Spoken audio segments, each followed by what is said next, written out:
सो आज हम लोग डिस्कस करेंगे अभी तक हमने आईआईटी जैम जो PYQ है वो कर रहे थे 2015 से 2021 तक कर चुके हैं, है ना। और साथ में हम लोग टेस्ट सीरीज के मॉक टेस्ट भी डिस्कस कर रहे हैं, तो उसमें बहुत सारे, आई थिंक 2-3 टेस्ट का बाकी है अभी तक। सो टेस्ट सीरीज का जो मॉक टेस्ट चल रहा है ना, तो नेक्स्ट क्लास में फिर मॉक टेस्ट डिस्कशन होगा, तो बता दूंगा पहले। या तुम लोग जो लोग अपडेटेड हैं, जो रेगुलर टेस्ट देते हैं, तो वो बता देना कि लास्ट टेस्ट कौन सा है जिसमें बाकी रह गया स्टैटिस्टिक्स का डिस्कशन करना। और जैसे है ना, बहुत सारे बच्चे जो रेगुलर हैं, जो टेस्ट टाइम पे देते हैं और अपडेटेड हो चीज़ों से, तो तुम एक बार टेस्ट नंबर बता सकते हो कि नेक्स्ट क्लास में कौन सा करे, और सो दैट मैं डाउनलोड कर लूंगा या तुम टेस्ट 12 जी सर टेस्ट 12। अच्छा, मतलब टेस्ट 12 नेक्स्ट होना चाहिए ना, टेस्ट 11 किए थे। चलो ठीक है, तो नेक्स्ट क्लास में टेस्ट 12 करते हैं, मैं डाउनलोड कर लूंगा, है ना। आप लोग भी एक बार देख लेना, जो डाउट्स होगा नेक्स्ट क्लास में। तो आज 14 का पेपर करते हैं, फिर टेस्ट 12 करेंगे और टेस्ट 12 डिस्कशन नेक्स्ट क्लास में, ठीक है। आज डेट क्या, 22 से 24 को होगी, 24 दिसंबर को, ठीक है। अभी पेपर बोलते हैं। सो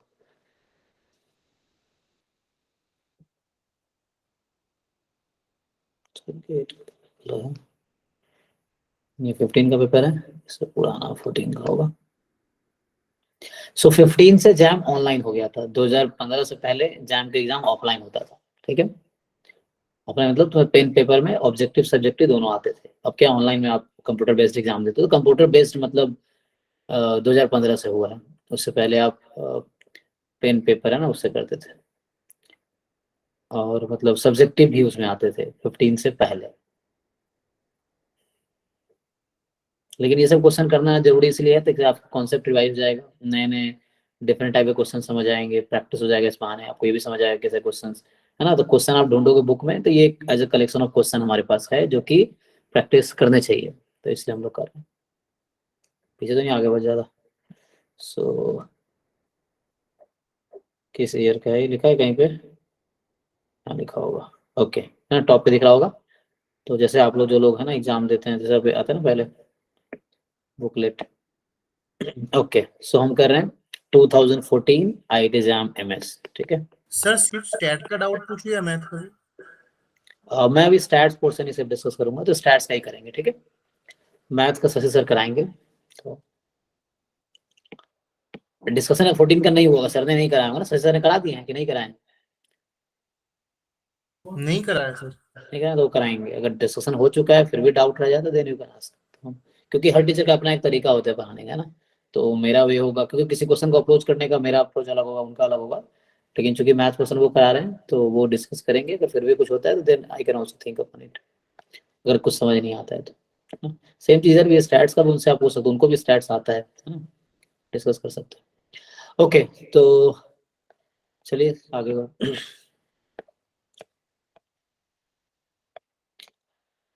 यहाँ से स्टार्ट करते हैं हम लोग। मैथमेटिक्स पोर्शन नहीं करेंगे, स्टैटिस्टिक्स पोर्शन करेंगे, मैथ पोर्शन सर कराएंगे। सो यहाँ से स्टार्ट कर लेते हैं, थर्ड क्वेश्चन स्टैट्स का है। तो ये कह रहा है let the random variable x have moment generating function this. तो बोल रहा है probability x less than equal to. तो आज मैं क्या करता हूँ, जस्ट हम लोग डिस्कस करेंगे मेथड्स कैसे करना है, नेक्स्ट क्लास में आप करके आओ। फिर आप क्योंकि टेस्ट इस पेपर का नहीं हुआ, जो हम लोग टेस्ट इसलिए लेते हैं ताकि बच्चा एक बार उस पेपर से गो थ्रू हो जाए, आपको समझ आ जाए क्या तो डिफिकल्टी। 2 नंबर वाला भी कराइए। दोनों स्टैट्स का ही है, अच्छा। ओह यस, तो पहला मैथ्स का है, ठीक है, ओके। यहाँ से स्टार्ट करते हैं। करेगी a circle of random radius r, तो r रैंडम रेडियस है, is constructed where the random variable r has, तो r का डिस्ट्रीब्यूशन है यूनिफॉर्म 0-1, है ना, कंटिन्यूअस मतलब इसका क्लोज है, एंड मतलब यूनिफॉर्म कंटिन्यूअस डिस्ट्रीब्यूशन है। The probability that the area of the circle is less than 1 centimeter square, so probability जो एरिया होगा वो लेस देन है 1 सेंटीमीटर स्क्वायर। सो रेडियस किसमें है, रेडियस सेंटीमीटर में होना चाहिए, ठीक है। तो 1 सेंटीमीटर स्क्वायर। तो अब बताइए एरिया का फॉर्मूला रेडियस के टर्म में क्या होता है, कोई बताओ। पाई r स्क्वायर। जी, तो ये आपका है पाई r square, and less than 1। अब यहाँ से तुम सिंप्लीफाई कर सकते हो, रेडियस नेगेटिव होता है क्या, नहीं ना, रेडियस नेगेटिव होगा। तो यहाँ नो से sir.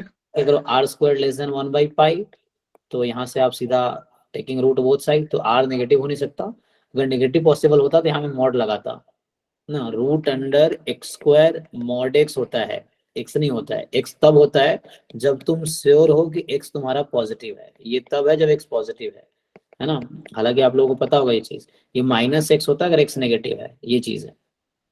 root x is this minus x when x is negative, root x square is x when x is positive, in general this is the formula। ठीक है, तो मैं बोल रहा हूँ कि मैं दोनों तरफ क्या ले रहा हूँ, रूट, तो यार वो ये आ गया। अब ये फाइन नहीं कर लेंगे, मुझे पता है इसका डिस्ट्रीब्यूशन ये है, तो ये प्रोबेबिलिटी निकाल सकते हैं। हाँ सर। ठीक है ना, आप ट्राई करना। तो अभी जैसे हम मेथड डिस्कस करेंगे, नेक्स्ट क्लास तक आप ट्राई करो, फिर जो डाउट होगा नेक्स्ट क्लास में पूछो। ठीक है, सो इसका कर लोगे आप। थर्ड क्वेश्चन क्या कह रहे हैं, थर्ड क्वेश्चन कह रहा है कि the random variable x have, test के क्वेश्चन कब करवाओगे? जी टेस्ट के पूछिए, क्वेश्चन कब करवाओगे? कौन से टेस्ट, मतलब वो जो आपने भेजे थे? हाँ, जो सब करवा। हाँ वो नेक्स्ट क्लास में होगा ना, बोला फुल लेंथ आपने लेट ज्वाइन किया है। हाँ सर। हाँ अभी शुरू में हमने वही डिस्कस किया, पूछे नेक्स्ट क्लास में फुल लेंथ टेस्ट 12 होगा, ये देखो हमने लिखा है नेक्स्ट क्लास में टेस्ट 12 का डिस्कशन होगा। अच्छा। एक्चुअली हमने क्या पैटर्न फॉलो कर रहे हैं, एक PYQ एक नॉन PYQ, ऐसे हम कर रहे हैं, क्वेश्चन ट्राई कर रहे हैं वो चीज़ है। हमने अभी बताया कि नेक्स्ट क्लास में टेस्ट 12 होगा, उसका टेस्ट 13 होगा, ऐसे चलेगा। ठीक है, सो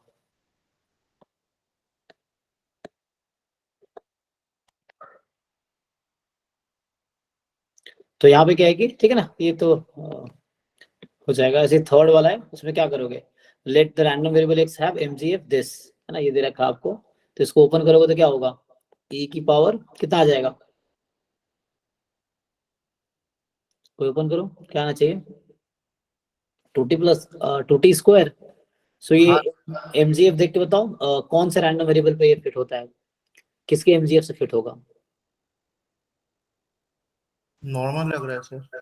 है ना, तो नॉर्मल है तो वहां से कंपेयर कर लोगे तुम। इसमें सिंपल क्या है कि नॉर्मल का क्या होता है MGF, आपको बताओ मुझे, e to the normal power क्या, mu आप सिग्मा स्क्वायर। हाँ तो उससे जब आप कंपेयर करेंगे तो आपका क्या होगा, यहाँ से म्यू की वैल्यू आ जाएगी और सिग्मा स्क्वायर की वैल्यू आ जाएगी, तो उससे क्या है कि इजिली आप निकाल लोगे, क्योंकि एक्स यहाँ से दिख रहा है नॉर्मल है, नॉर्मल के MGF से कंपेयर कर लो और उसके बाद फिर यहाँ से probability x minus mu upon sigma करके स्टैंडर्ड नॉर्मल कन्वर्ट करके इसको सॉल्व करना।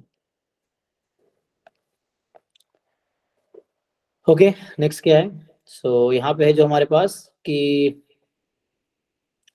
सिस्टम कंटेनिंग, क्या बोला, system consisting of n components functions, एक सिस्टम में n कंपोनेंट है, ठीक है ना, और वो सिस्टम फंक्शन करेगी कब, सिस्टम है ना consisting of n components functions, functions का मतलब है कि वो तो वर्क करेगी if and only if at least one of the n component functions. ठीक है, तो कम से कम एक कंपोनेंट अगर वर्क कर रही है तो फंक्शन करेगी, मतलब कम वर्क करेगी सिस्टम।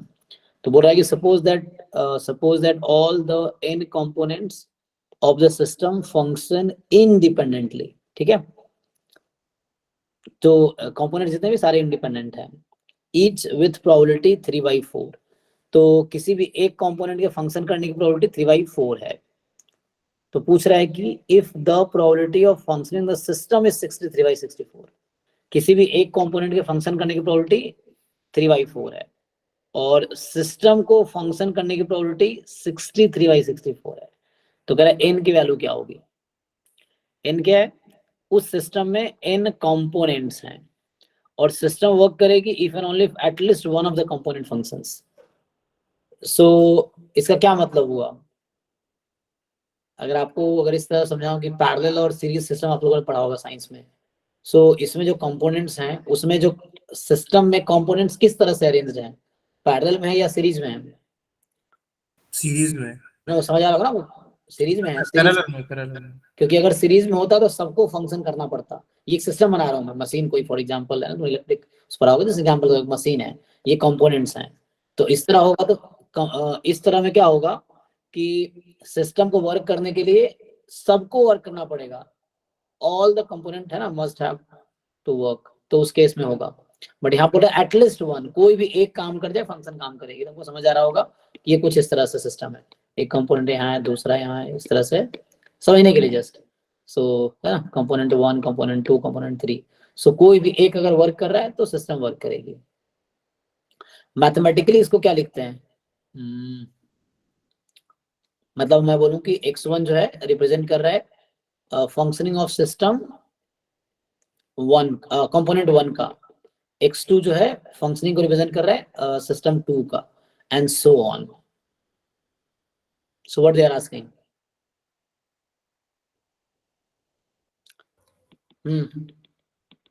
तो हमसे क्या प्रोबेबिलिटी पूछ रहे हैं, ये किसका प्रोबेबिलिटी है, प्रोबेबिलिटी दैट सिस्टम फंक्शन, मैं यहाँ लिखता हूँ सिस्टम फंक्शन, या इधर लिख दूँ फोर्थ। पूरा सॉल्व नहीं करूंगा, जस्ट हिंट दूंगा आपको करना है, और सॉल्व करना है, डाउट होगा नेक्स्ट क्लास में, फिर उसके बाद पेपर टेस्ट 12 डिस्कस करेंगे। तो यहाँ पे क्या है हमारे पास कि like probability that system functions, ठीक है ना, सिस्टम फंक्शन कब करेगी उसकी प्रोबेबिलिटी है 63/64। अब बताओ सिस्टम फंक्शंस दिस, इसका क्या मतलब हुआ कि at least one of the component function है ना, at least one of the component function, this is 63/64। Actually मेरे पास रैंडम वेरिएबल क्या है, x1 x2 xn, these are the random variable, each random variable represent कर रहा है उसको फंक्शन ऑफ ईच कंपोनेंट को। तो यहाँ पे क्या आएगा,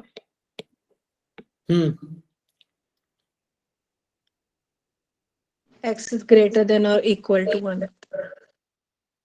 greater than equal to 1, so why 1, यहाँ पे क्या था, हाँ मतलब आप ये बताना चाह रहे हैं at least one of the component works, yes Yes, sir. You right, so you want to say at least one of the component work. तो इसको हम यहाँ पे क्या लिखेंगे, यहाँ पे मुझे लिखना पड़ेगा कि maximum of x1 x2 xn, अब ये थोड़ा आपको सिस्टम समझना पड़ेगा, दिस इज इक्वल टू, देखिए मैं ऐसे रिप्रेजेंट कर रहा हूँ, 0 का मतलब सिस्टम डजंट वर्क, 1 का मतलब सिस्टम वर्क्स, तो ईच xi के पास 2 चॉइस है, ओके आप समझिएगा इस चीजों को मैं क्या बोल रहा हूँ, x1 रिप्रेजेंट कर रहा है situation of the system component 1, x2 situation of component 2, दो ही सिचुएशन है, either it will work it will run, it doesn't work. तो अगर वैल्यू 1 लेती है तो इट वर्क, वैल्यू 0 है डजंट वर्क, ओके। तो आप बताओ मेरा एटलीस्ट वन कंपोनेंट वर्क्स, इसका क्या मतलब है, 1 minus n of component work. So 1 minus n component, 1 minus n of component work. अच्छा उससे करना है तो वो भी कर सकते हैं, नो प्रॉब्लम, जैसे भी आपको बेटर लगे। एक तरीका ये है, अब जो कह रहे हो बाद में लिखता हूँ मैं, अभी जो आप कह रहे हैं, अब मैं अगर ऐसा लिख दूं तो इट इज फाइन, जरा समझो इस चीज को मैं क्या लिखा हूँ, Yeah, sure. कि n कंपोनेंट है, मैंने मैक्सिमम इज इक्वल टू 1, इसका मैक्सिमम 1 कब होगा, आप सोचो n नंबर्स मेरे पास है, इन नंबर्स की या तो 0 होगी या 1 होगी, तो इनका मैक्सिमम 1 कब होगा, So कोई भी एक अगर 1 होगा, कम से कम एक 1 होगा, कोई भी एक नहीं, कम से कम एक 1 होगा, ये तो पक्का है जो कि यहाँ लिखा जा रहा है। सिस्टम फंक्शन का मतलब कंपोनेंट फंक्शन, फंक्शन मतलब वर्क, तो कम से कम एक को 1 होना पड़ेगा इसके लिए, तो ये हो गया जो वो कह रहे थे उसके हिसाब से सोचेंगे तो ऐसे कर सकते हैं कि 1 minus probability at least one component work, तो इसका वो ले लो कॉम्प्लीमेंट ले लो, क्या होगा दूसरे तरीके से, 1 minus non component works. हाँ no component works, no component work, ये ना 63/64। तो यहां से अगर आप लिखेंगे अब कोई कंपोनेंट वर्क नहीं कर रहा है, इसका क्या मतलब है, Maximum 0 होगा. सो maximum of x1 x2 xn is 0, मतलब सारे 0 है, इसका मतलब ये कहना चाह रहे हैं ना आप भी कि कोई कंपोनेंट वर्क नहीं, नो कंपोनेंट वर्क ना, सो एटलीस्ट वन वर्क, तो उल्टा no component work, no component work का मतलब हो गया 1 माइनस प्रोबेबिलिटी, अब मैक्सिमम 0 है, इसका क्या मतलब हुआ, All are 0. हाँ all has to be 0, so x1 0 है, x2 0 है एंड सो ऑन, xn 0 है। और आप जानते हैं कि अब आपको पता है ना यहाँ पे क्या, कि इंडिपेंडेंट है, क्वेश्चन में दे रखा है इंडिपेंडेंट, तो आप क्या कर सकते हो, 1 minus probability x1 is equal to 0 into x2 is equal to 0। तो एक्चुअली आपको पता है कि दे आर IID, मतलब इंडिपेंडेंट है और प्रोबेबिलिटी फंक्शन करने की सब में इक्वल है, ठीक है ना। तो ये पावर n हो जाएगी, दिस इज 63/64। अब आपको पता है बाकी, ठीक है ना। सो एक कंपोनेंट के वर्क करने की प्रोबेबिलिटी कितनी थी, 3/4 तो कंपोनेंट वर्क नहीं करने कितनी है, 1/4। 1/4। तो अब क्या करेंगे, यहाँ पुट कर देंगे तो आपका आंसर n आ जाएगा, ठीक है। तो यहाँ पे आप इसकी वैल्यू पुट कर देंगे तो आपका आंसर आ जाएगा। तो यहाँ से आप ये पता है आपको कि ये है 1/4, इसकी पावर n, ये है 63/64। तो अब मैंने ऑलमोस्ट कर ही दिया पूरा क्वेश्चन, अब n निकाल लीजिए, ठीक है। तो इस तरह से चलिए आगे बढ़ते हैं। सो पवन आप म्यूट कर लो, जब बोलना हो तो अनम्यूट करना, वरना उसका डिस्टरबेंस आता है। तो फिफ्थ क्वेश्चन क्या है मैट्रिक्स का, आप ये देख लेना।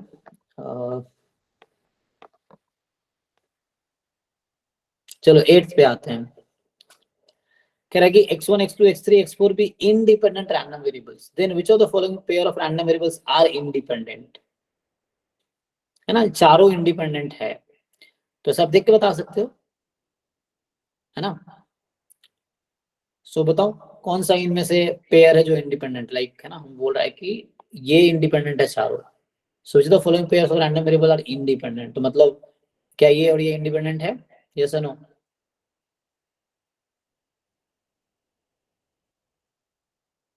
ए ऑप्शन पूछ रहा हूँ आपसे मैं, क्या इंडिपेंडेंट है, x1 plus x2 x2 plus x3 से इंडिपेंडेंट है, नहीं है, कैसे डिसाइड, हाँ बताइए। कोवेरिएंस निकाल लेंगे।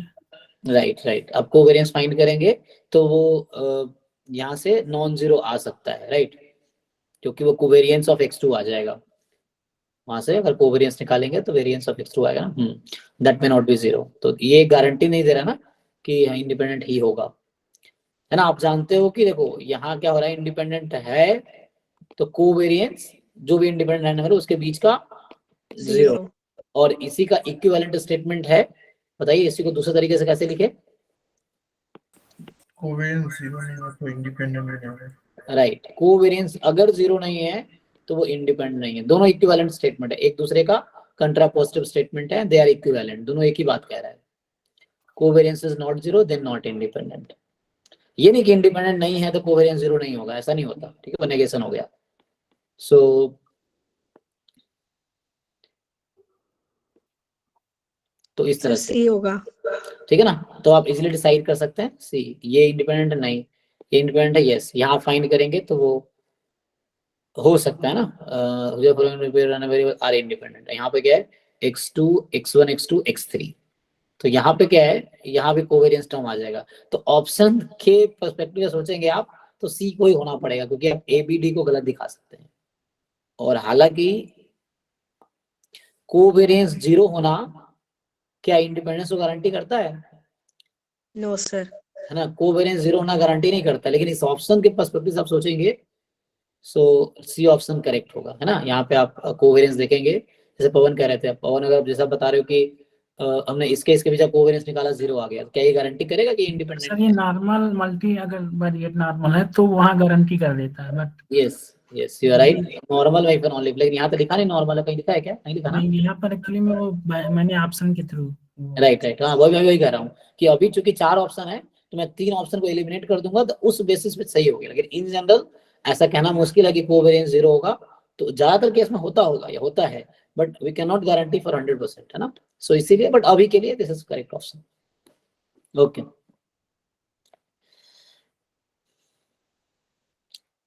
तो आइए 10th क्वेश्चन देखते हैं।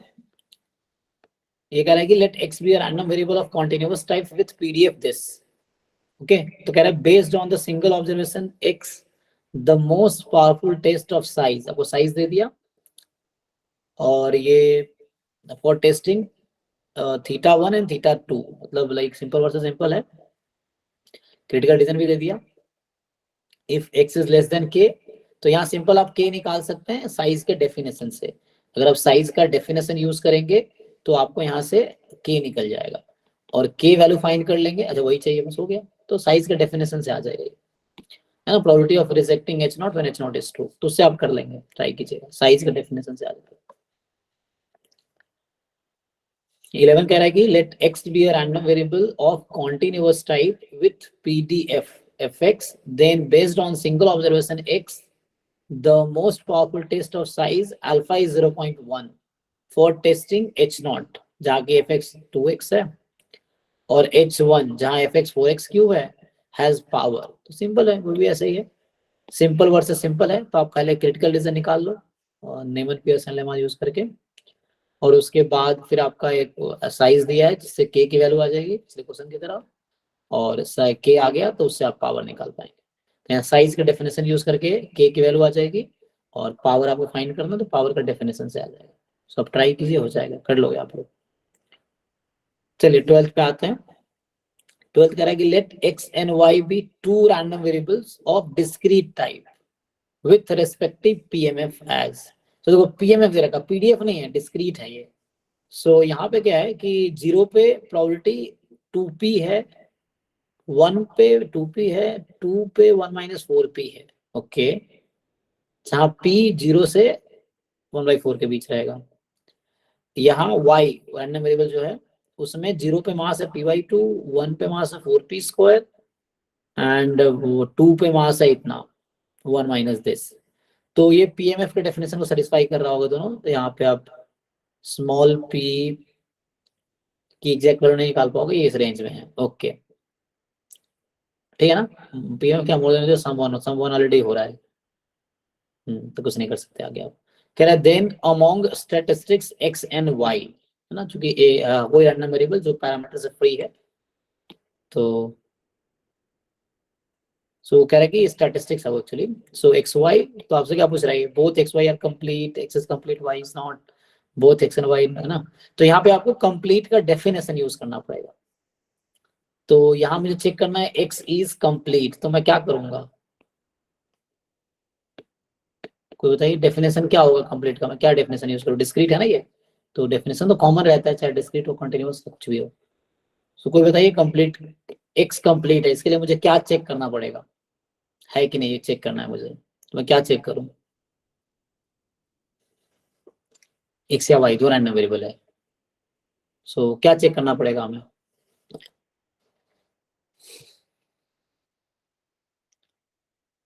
कोई बताओ। एक्सपेक्टेशन ऑफ hx 0 प्रूफ करना होगा।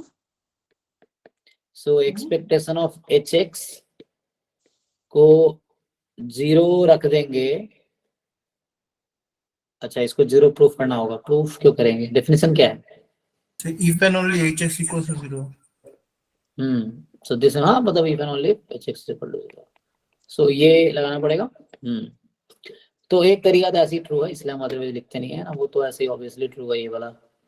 फिर तो इसको हटा दो, है ना, ये दिखाना है कि e ऑफ hx 0 है तो hx 0 होगा, है ना, ये देखना है आपको। किसके लिए, फॉर ऑल x, x कहाँ बिलोंग करेगा, सपोर्ट में सर, सपोर्ट में, है ना, s belongs sx, support of x। Similar for y, कि आप gy को 0 पुट करो, that will imply hy is 0 for all y belongs to support of y। तो ये डेफिनेशन है, ये डेफिनेशन अप्लाई करना है आपको, आप करके देखो कि आप ये अज्यूम करके चलो, ठीक है, आप इसको 0 पुट करोगे, आप आगे जाके चेक करोगे, ये आप अज्यूम करोगे इफ दिस देन दिस।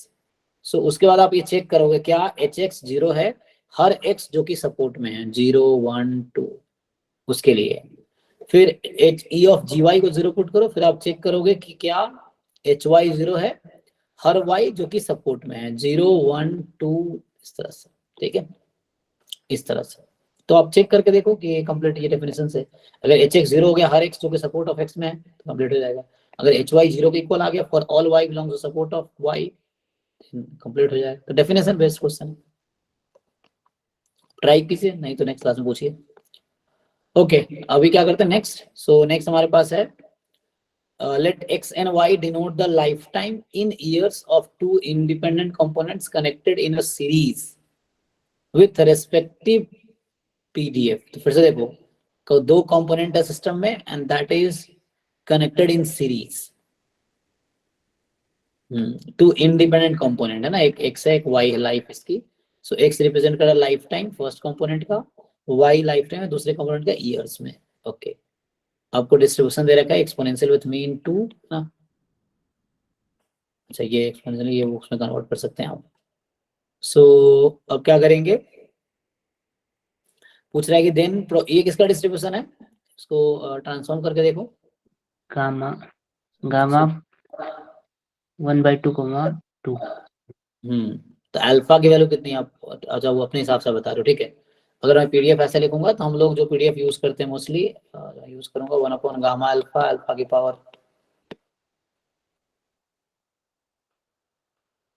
कितना बीटा एंड ए की पावर अल्फा -1 ए की power minus beta x. Check करो,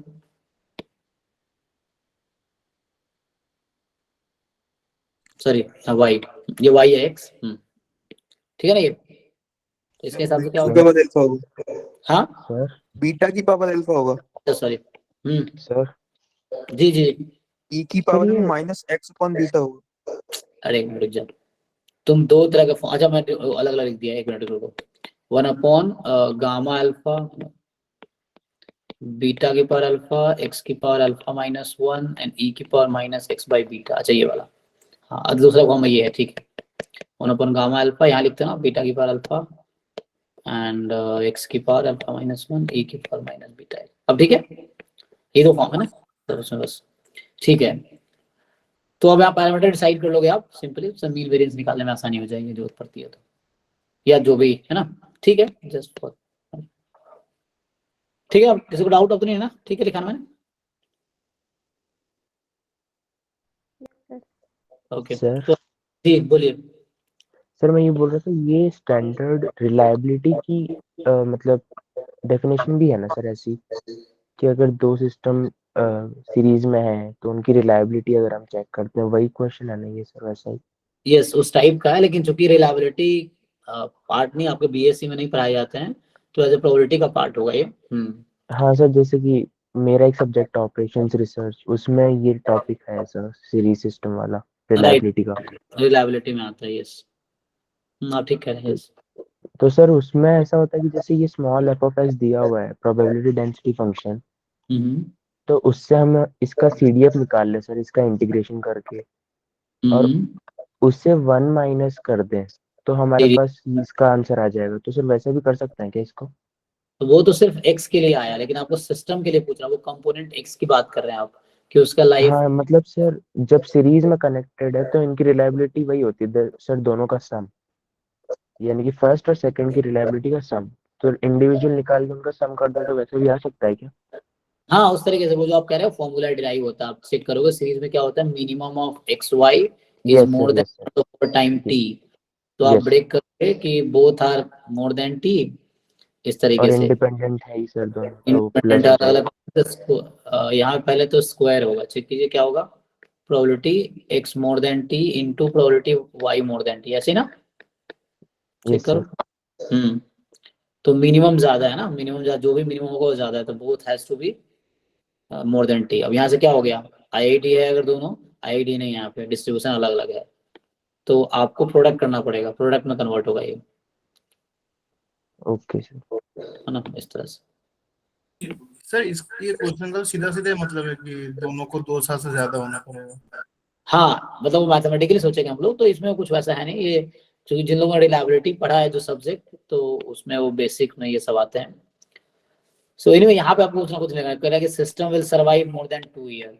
देखो सिस्टम 2 साल ज्यादा तब चलेगी जब दोनों कंपोनेंट 2 साल ज्यादा चलेगी, क्योंकि कंपोनेंट सीरीज में कनेक्टेड है, तो both component has to work at least 2 years.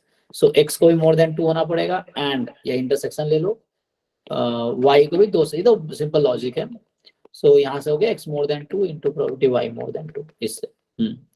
अब ये कुछ नहीं, सर्वाइवल फंक्शन है ये, 1 माइनस सीडीएफ आप सबको पता है, 1 minus CDF of x at 2 into ये है 1 minus CDF of y at 2, ये है ना, this is called f bar. अगर आप 2 है और ये x का और f बार y का 2, ठीक है ना, f बार क्या 1 माइनस f सीडीएफ, तो 1 माइनस सीडीएफ ये हो जाएगा, 1 माइनस सीडीएफ हो जाएगा। सीडीएफ यहाँ से निकाल लो, चाहो दूसरे भी कर सकते, नहीं करना तो प्रोबेबिलिटी निकालो एक्चुअली, जैसे भी जैसे समझ आ रहा था। ये प्रोबेबिलिटी इनडायरेक्टली आपको ये प्रोबेबिलिटी फाइंड करनी है कि x मोर देन 2 क्या होगा, y मोर देन 2 क्या, ये फाइंड करने है आपको, प्रोडक्ट करना है फिर।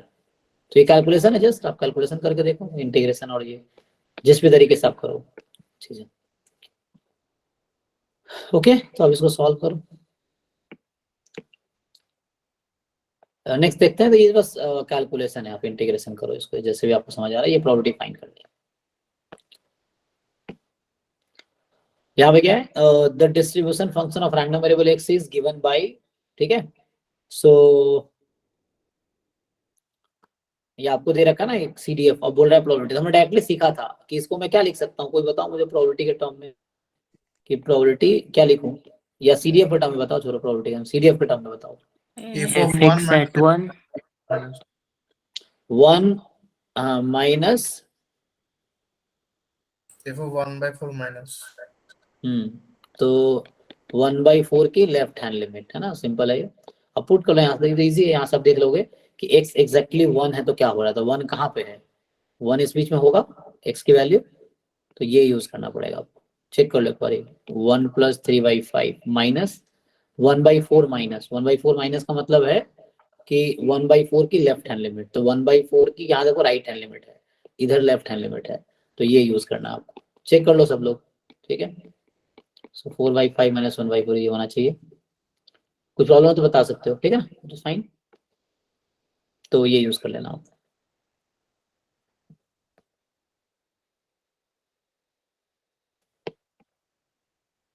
Four persons PQRS take turns in the sequence. अच्छा, मतलब रोलिंग और फेयर डाई। सो पहले P रोल कर रहा होगा, फिर Q, फिर R, फिर S, PQRS इस ऑर्डर में चल रहा है।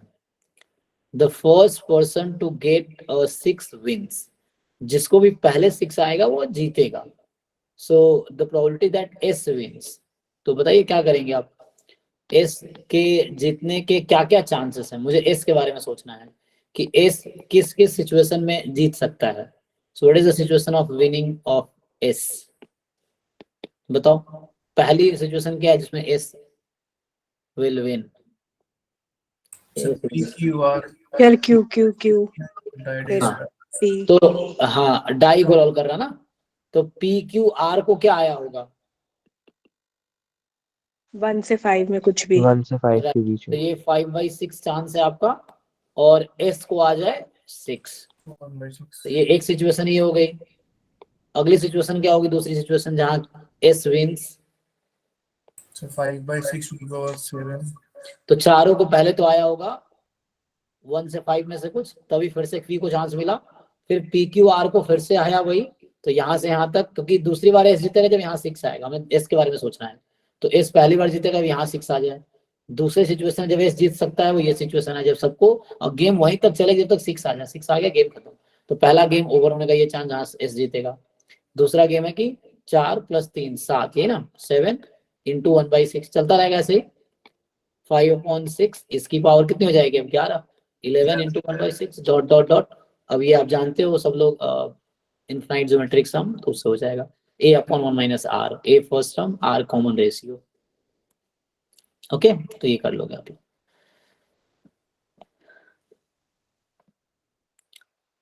यहाँ क्या बोल रहा है कि 18 में कि हमारे पास है let x1 x2 this be a sequence of uniform 0 1, ठीक है, रैंडम वेरिएबल्स, और आपको कह रहा है yn जो है समेशन एक्सरसाइज है और ये IID है। ओके, तो फिर तो ये limit n tends infinity probability yn less than equal to n/2 plus √n/12 है, तो इसका मतलब क्या लगाना आपको इसमें, CLT लगेगा। हाँ CLT अप्लाई करेंगे आप, ठीक है। सो आप इसमें CLT अप्लाई कर लीजिए कि इसका मीन सब्ट्रैक्ट कर लीजिए और इसका स्टैंडर्ड डेविएशन से डिवाइड कर लीजिए यहाँ से, और उससे फिर आपका आ जाएगा, ठीक है। सेंट्रल लिमिट थ्योरम लगाइए। सर CLT एक बार वापस थोड़ा सा ब्रीफ कर सकते हैं क्या? CLT में क्या है कि जो फॉर्मल स्टेटमेंट अगर आप बुक में देखेंगे तो बुक में ऐसा लिखा रहता है कि let x1 x2 xn be a sequence of, हालांकि सीक्वेंस में टर्म ना कितने भी हो सकते हैं, so be a sequence of IID random variables with finite mean, ठीक है ना, द वेरिएंस दिखा था विथ फाइनाइट वेरिएंस जो सिग्मा स्क्वायर है मोर देन 0 रहेगा। सॉरी हाँ ऑब्वियसली ठीक है, फाइनाइट वेरिएंस है ना।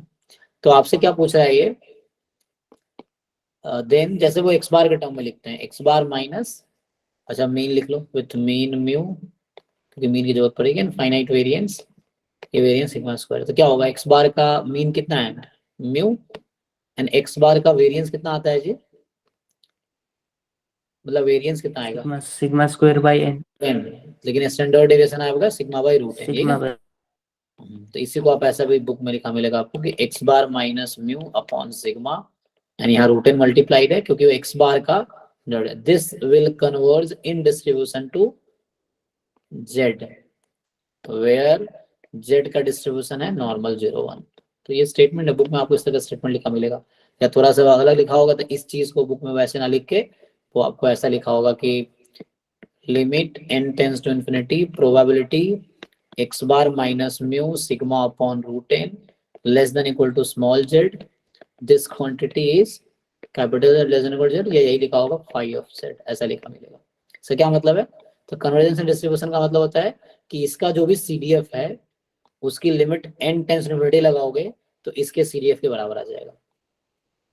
ठीक है जी, तो ये स्टेटमेंट आपको बुक में मिलेगा। Is it fine? Okay sir. So और यहाँ है ना कोई भी distribution sequence of any random variable, यहाँ नॉर्मल जरूरी नहीं है क्योंकि n टेंस टू इन्फिनिटी लगा रहे हैं, so all will converge to normal.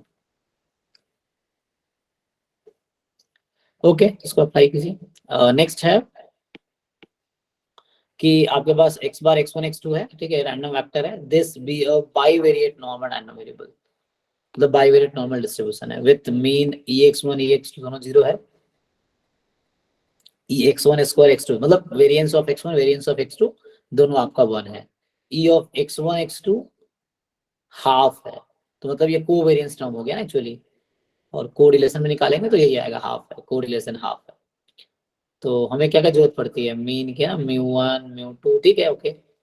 तो अब क्या बोल रहा है कि this is more then this, ठीक है, आप ऐसे कन्वर्ट कर लेंगे, जैसे x अगर नॉर्मल होता है तो स्टैंडर्ड नॉर्मल कैसे बनाते हैं आप लोग, तो वैसे ही है x minus mu upon sigma, simple x है तो that distribution is normal 0 1, simply करना है, इसका मीन घटाना है और इसका जो भी स्टैंडर्ड डेविएशन होगा उससे डिवाइड करना है। ये कोवेरिएंस टर्म है, कोई बात नहीं, वेरिएंस निकालेंगे तो यहाँ चूंकि इसने बोला नहीं इंडिपेंडेंट है, कोवेरिएंस टर्म भी यूज होगा, तो उसको यूज करके आप x1 x2 के बीच का वेरिएंस निकाल लीजिए, ठीक है ना। तो जस्ट इसको कन्वर्ट कर लो इस ये ट्रांसफॉर्मेशन करके, तो ये z में कन्वर्ट हो जाता है, तो ये ट्रांसफॉर्मेशन करना आपको कि इसको है ना, मान लो जैसे कुछ नया है, ये सपोज x ही है, तो इसका मीन निकालो, सब्ट्रैक्ट करो, वेरिएंस निकाल के स्टैंडर्ड डेविएशन डिवाइड करना ना, ताकि नॉर्मल हो जाए, ठीक है। So next, here there are two urns u1 u2, u1 contain 4 white and 4 black balls, so u1 है एक बॉक्स है 4 black and 4 white balls, u2 is empty, अच्छा शुरू में u2 जो है empty है,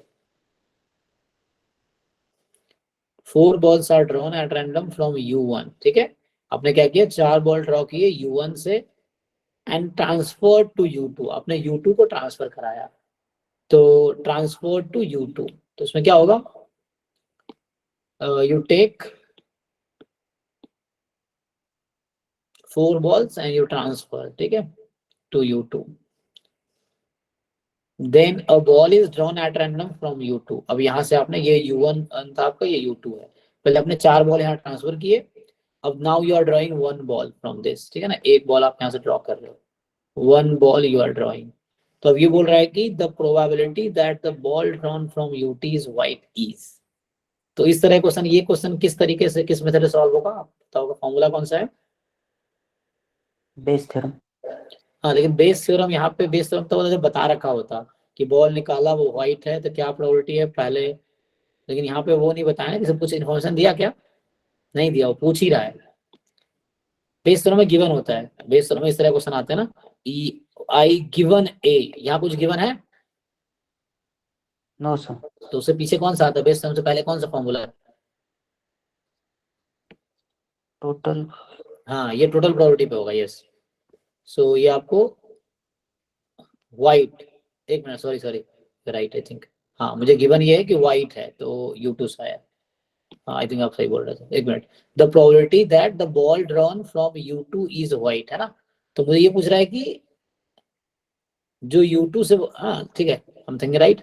सो करेक्ट है, टोटल प्रोबेबिलिटी से होगा। सर टोटल से ही होगा ना ये, ठीक है ना, हाँ क्योंकि this is fine, yes yes. अगर U1 U2 का पूछते तो बेस से होता सर। हाँ ठीक है ना, तो चूंकि हमें सेकेंड बॉल से ड्रॉ करना है तो ये ठीक है। सो टोटल प्रोबेबिलिटी सही होगा। बेस फिर हम तब लगाते जब मुझे गिवन होता कि व्हाइट बॉल ड्रॉ हुआ तो क्या प्रोबेबिलिटी है कि U2 से निकला ना। मतलब सॉरी वो सिर्फ पार्टीशंस होते हैं, यहाँ पार्टीशन व्यू नहीं है। यहाँ पार्टीशन नहीं है U1 U2 का, आप लोग को बस U1 एक रेफरेंस है कि U1 से ट्रांसफर किया U2 में, हमें ड्रॉ तो U2 से ही कर रहे हैं, ऐसा नहीं कि U1 U2 में एक चुनना है। उस तरह के केसेस जब होते हैं तो वहां पे आता है ना बेस फॉर्म के पार्टीशंस हैं, then you are taking different मतलब ऑप्शंस हैं बैग्स के, यहाँ ऐसा नहीं है। तो एनीवे चलो क्वेश्चन पहले थोड़ा सा और डिस्कस करते हैं तो और क्लियर होगा। तो आपके पास पहले शुरू में U1 अर्न है जिसमें 4 ब्लॉक, 4 ब्लैक 4 व्हाइट बॉल्स हैं।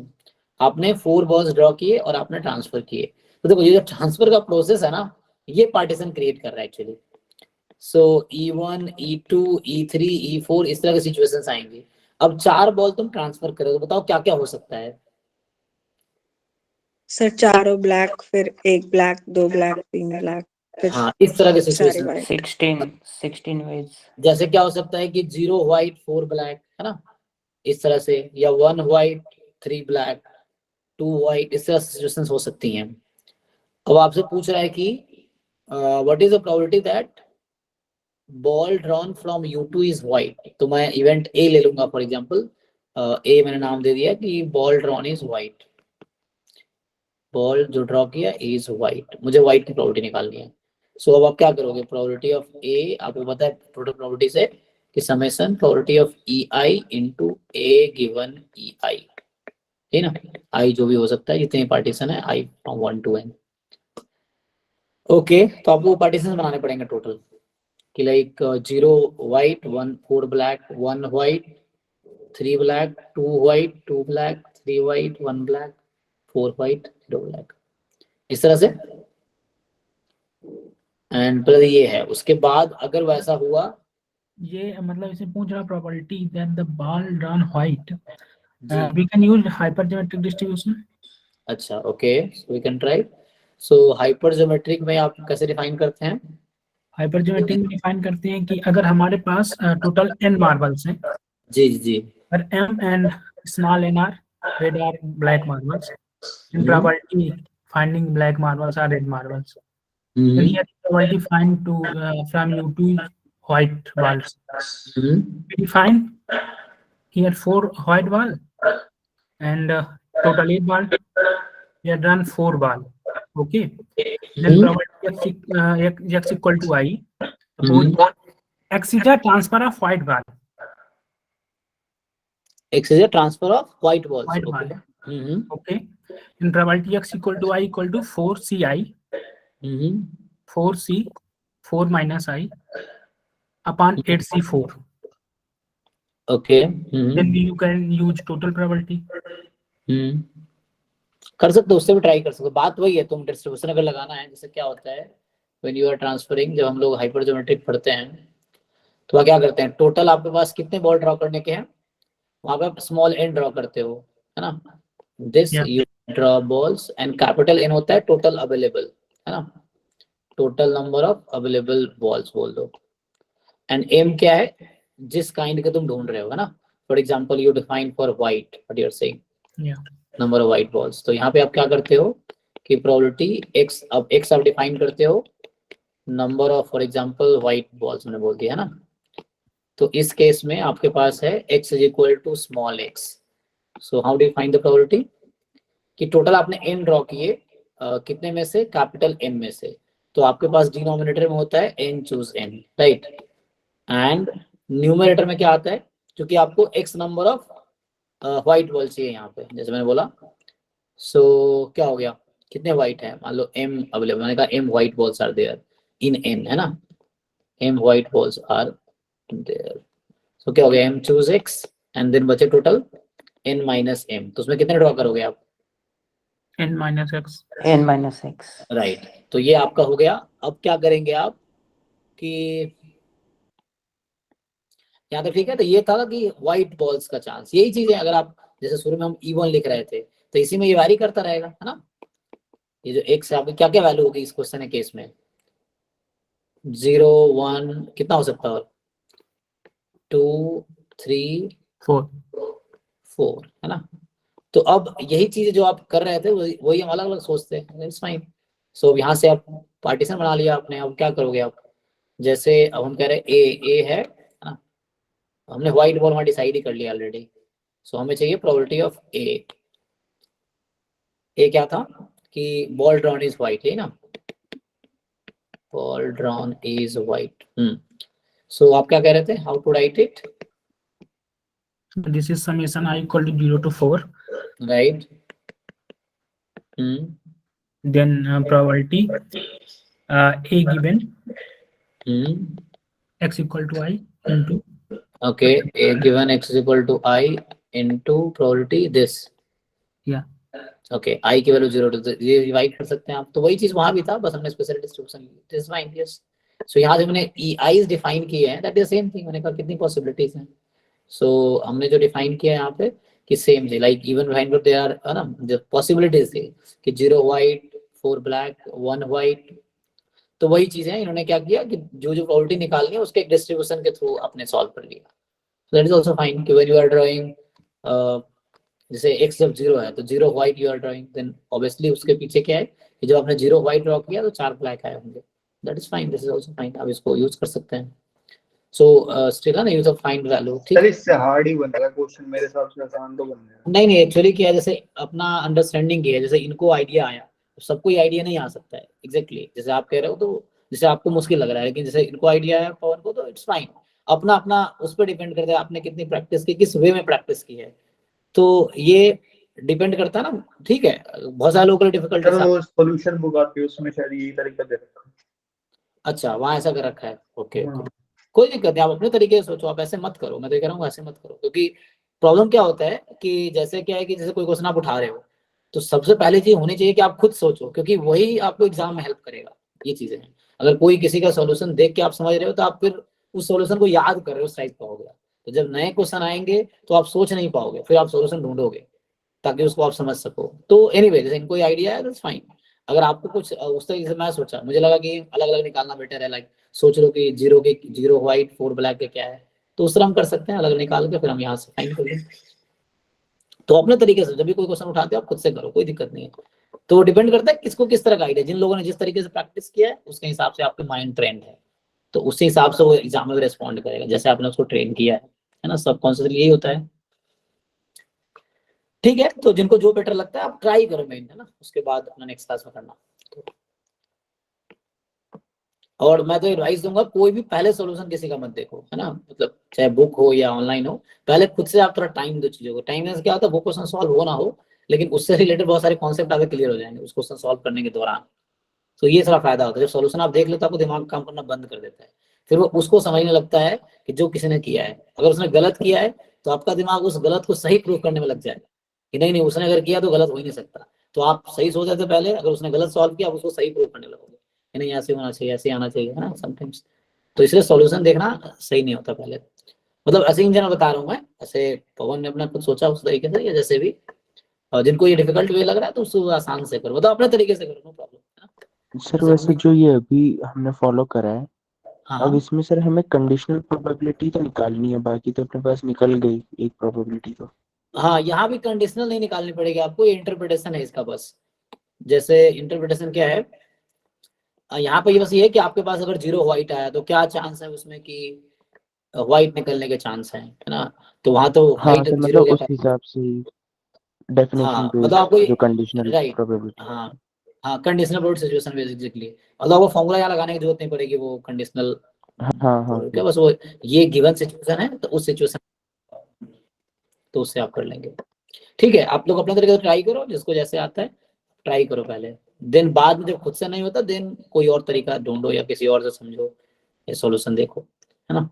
ठीक है, नेक्स्ट डिस्कस करते हैं। तो बोथ आर फाइन, आप ऐसे करो, वही चीज इनडायरेक्टली आप वो डिस्ट्रीब्यूशन यूज कर रहे होंगे, आपको लगेगा बोले इनडायरेक्टली वही यूज हो रहा होगा।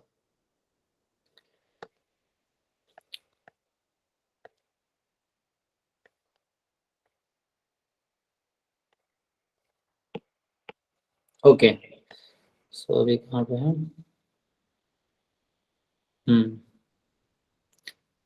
अभी क्या कह रहा है आपको कि let x1 x2 xn be IID random variables with common PDF this. Okay, अब डिफाइन कर रहा है yn क्या है 1/n समेशन xi माइनस 1।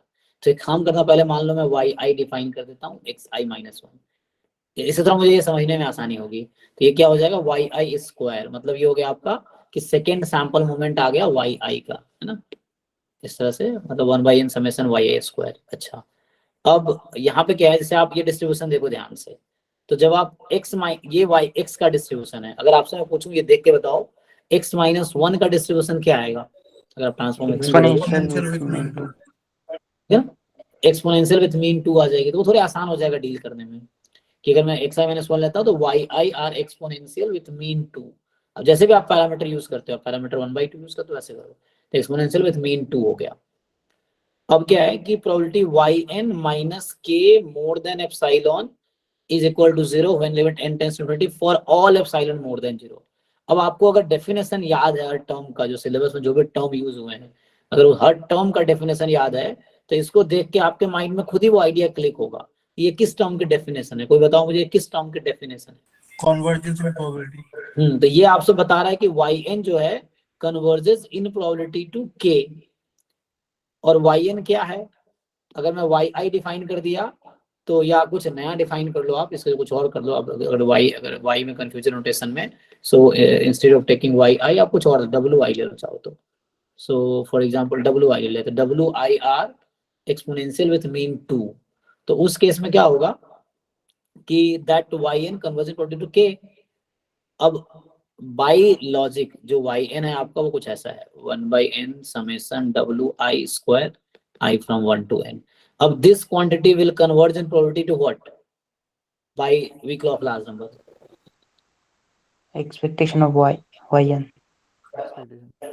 मतलब यहाँ पे yes, हाँ it's okay, expression of w square you can say, या वही आएगा w, वो डिस्ट्रीब्यूशन है जो आएगा w x माइनस 1 है।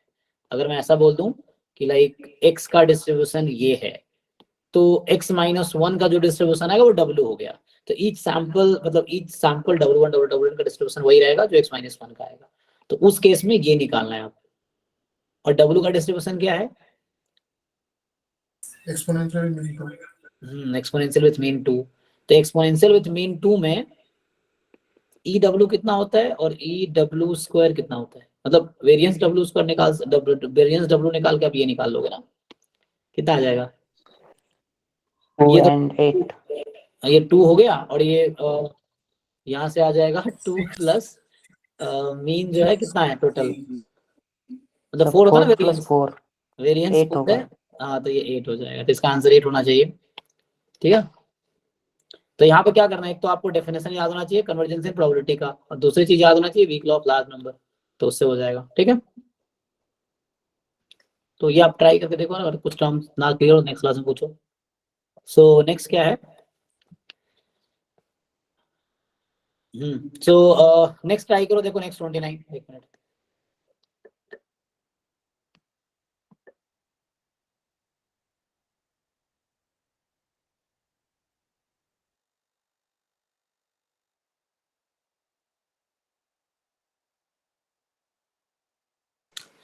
प्रसाद रखा खा जब तक वो लेना, अपना लेना पैकेट। हाँ, सो यहाँ पे क्या आप देखिए नेक्स्ट क्या बोला इसने कि let x1 x2 xn be random sample from population with PDF दे रखा आपको। ये आपसे फिर से अगर पूछूंगा मैं, ये कोई स्टैंडर्ड है क्या, ऐसा कुछ है? नहीं, वो तो Mod x शायद exponential theta 1/theta फॉलो करेगा। mod xi, और नहीं, लेकिन 2 भी तो एक्स्ट्रा दिख रहा है कुछ। हाँ sir, sir mod double exponential लग रहा है। नहीं, डबल एक्सपोनेंशियल वो थोड़ा, हाँ मॉड को थोड़ा वो जो कह रहे हैं सर mod के लिए 2 आएगा ना, x की सपोर्ट माइनस इन्फिनिटी। हाँ ठीक है, उसके हिसाब से चेंज हो जाएगा। ठीक है, अगर x होता है ऐसा तो इसका ऐसा होता है minus x minus mu upon b, a1 upon 2b, जहाँ x belongs to real number, है ना। सो 1/2b e की power minus x minus mu upon, ये डबल एक्सपोनेंशियल का पीडीएफ है। तो डायरेक्टली इस फॉर्म का तो नहीं है, बट हाँ ट्रांसफॉर्मेशन करके हो सकता है मॉड x को वही आएगा, तो ट्रांसफॉर्म करके देखना पड़ेगा। यस, अगर ओपन करेंगे तो आप ये आपको चेक। सो एनीवे क्या बोलना चाह रहा है कि then um vu e of theta. So कोई प्रॉब्लम नहीं है, आप यहाँ से क्या कर सकते हैं, सिंपली जो एक्सपोनेंशियल फैमिली वाला कॉन्सेप्ट है उससे आप कंप्लीट सफिशिएंट आ जाएगा। आप देख के बता सकते हैं कि कंप्लीट सफिशिएंट एस्टिमेटर क्या आएगा इस पीडीएफ के लिए।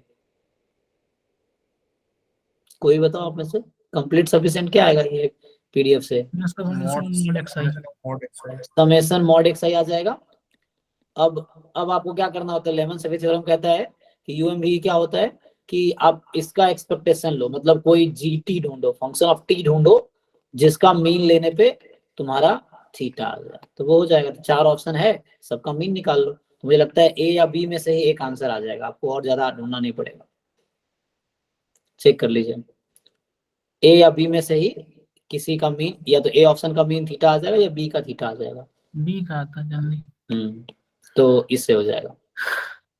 अगर नहीं आता इस तरह से, मान लो इस तरह से नहीं होता, तो ये इसका मीन निकालना डिफिकल्ट है फिर आपका CD का ना, तो उसके फिर आप दूसरा मेथड जा सकते थे जो राव ब्लैकबेल है उससे कर सकते थे आप, या है ना, या फिर वो लेमन सेफी से ही इसको पूरा ओपन करना पड़ता। तो और भी अप्रोच है, मतलब अगर डिफिकल्ट होता तो। ठीक है, नेक्स्ट कह रहा है कि let x1 x2 x sorry d आएगा सर इसका आंसर। क्या A आ रहा है? अच्छा डी। अच्छा, इसका D आ रहा है। सॉरी, हाँ सर डी आएगा, क्योंकि मॉड एक्स से 1/थीटा फॉलो करेगा मीन एक्सपोनेंशियल, तो वहां से निकलना है। ओके, सो आपको चेक करना पड़ेगा है ना उसको, उसके हिसाब से। तो पूछ रहा है कि UMVU e ऑफ थीटा, है ना। सो फंक्शन ऑफ इसका तो होगा, बट आपको देखना है कि इनमें से है ना किसका पीडीएफ होगा। या तो इसका डिस्ट्रीब्यूशन निकाल लो, एक काम ये होगा कि टी का आप डिस्ट्रीब्यूशन निकालो तो और आसान हो जाएगा चीजें, है ना।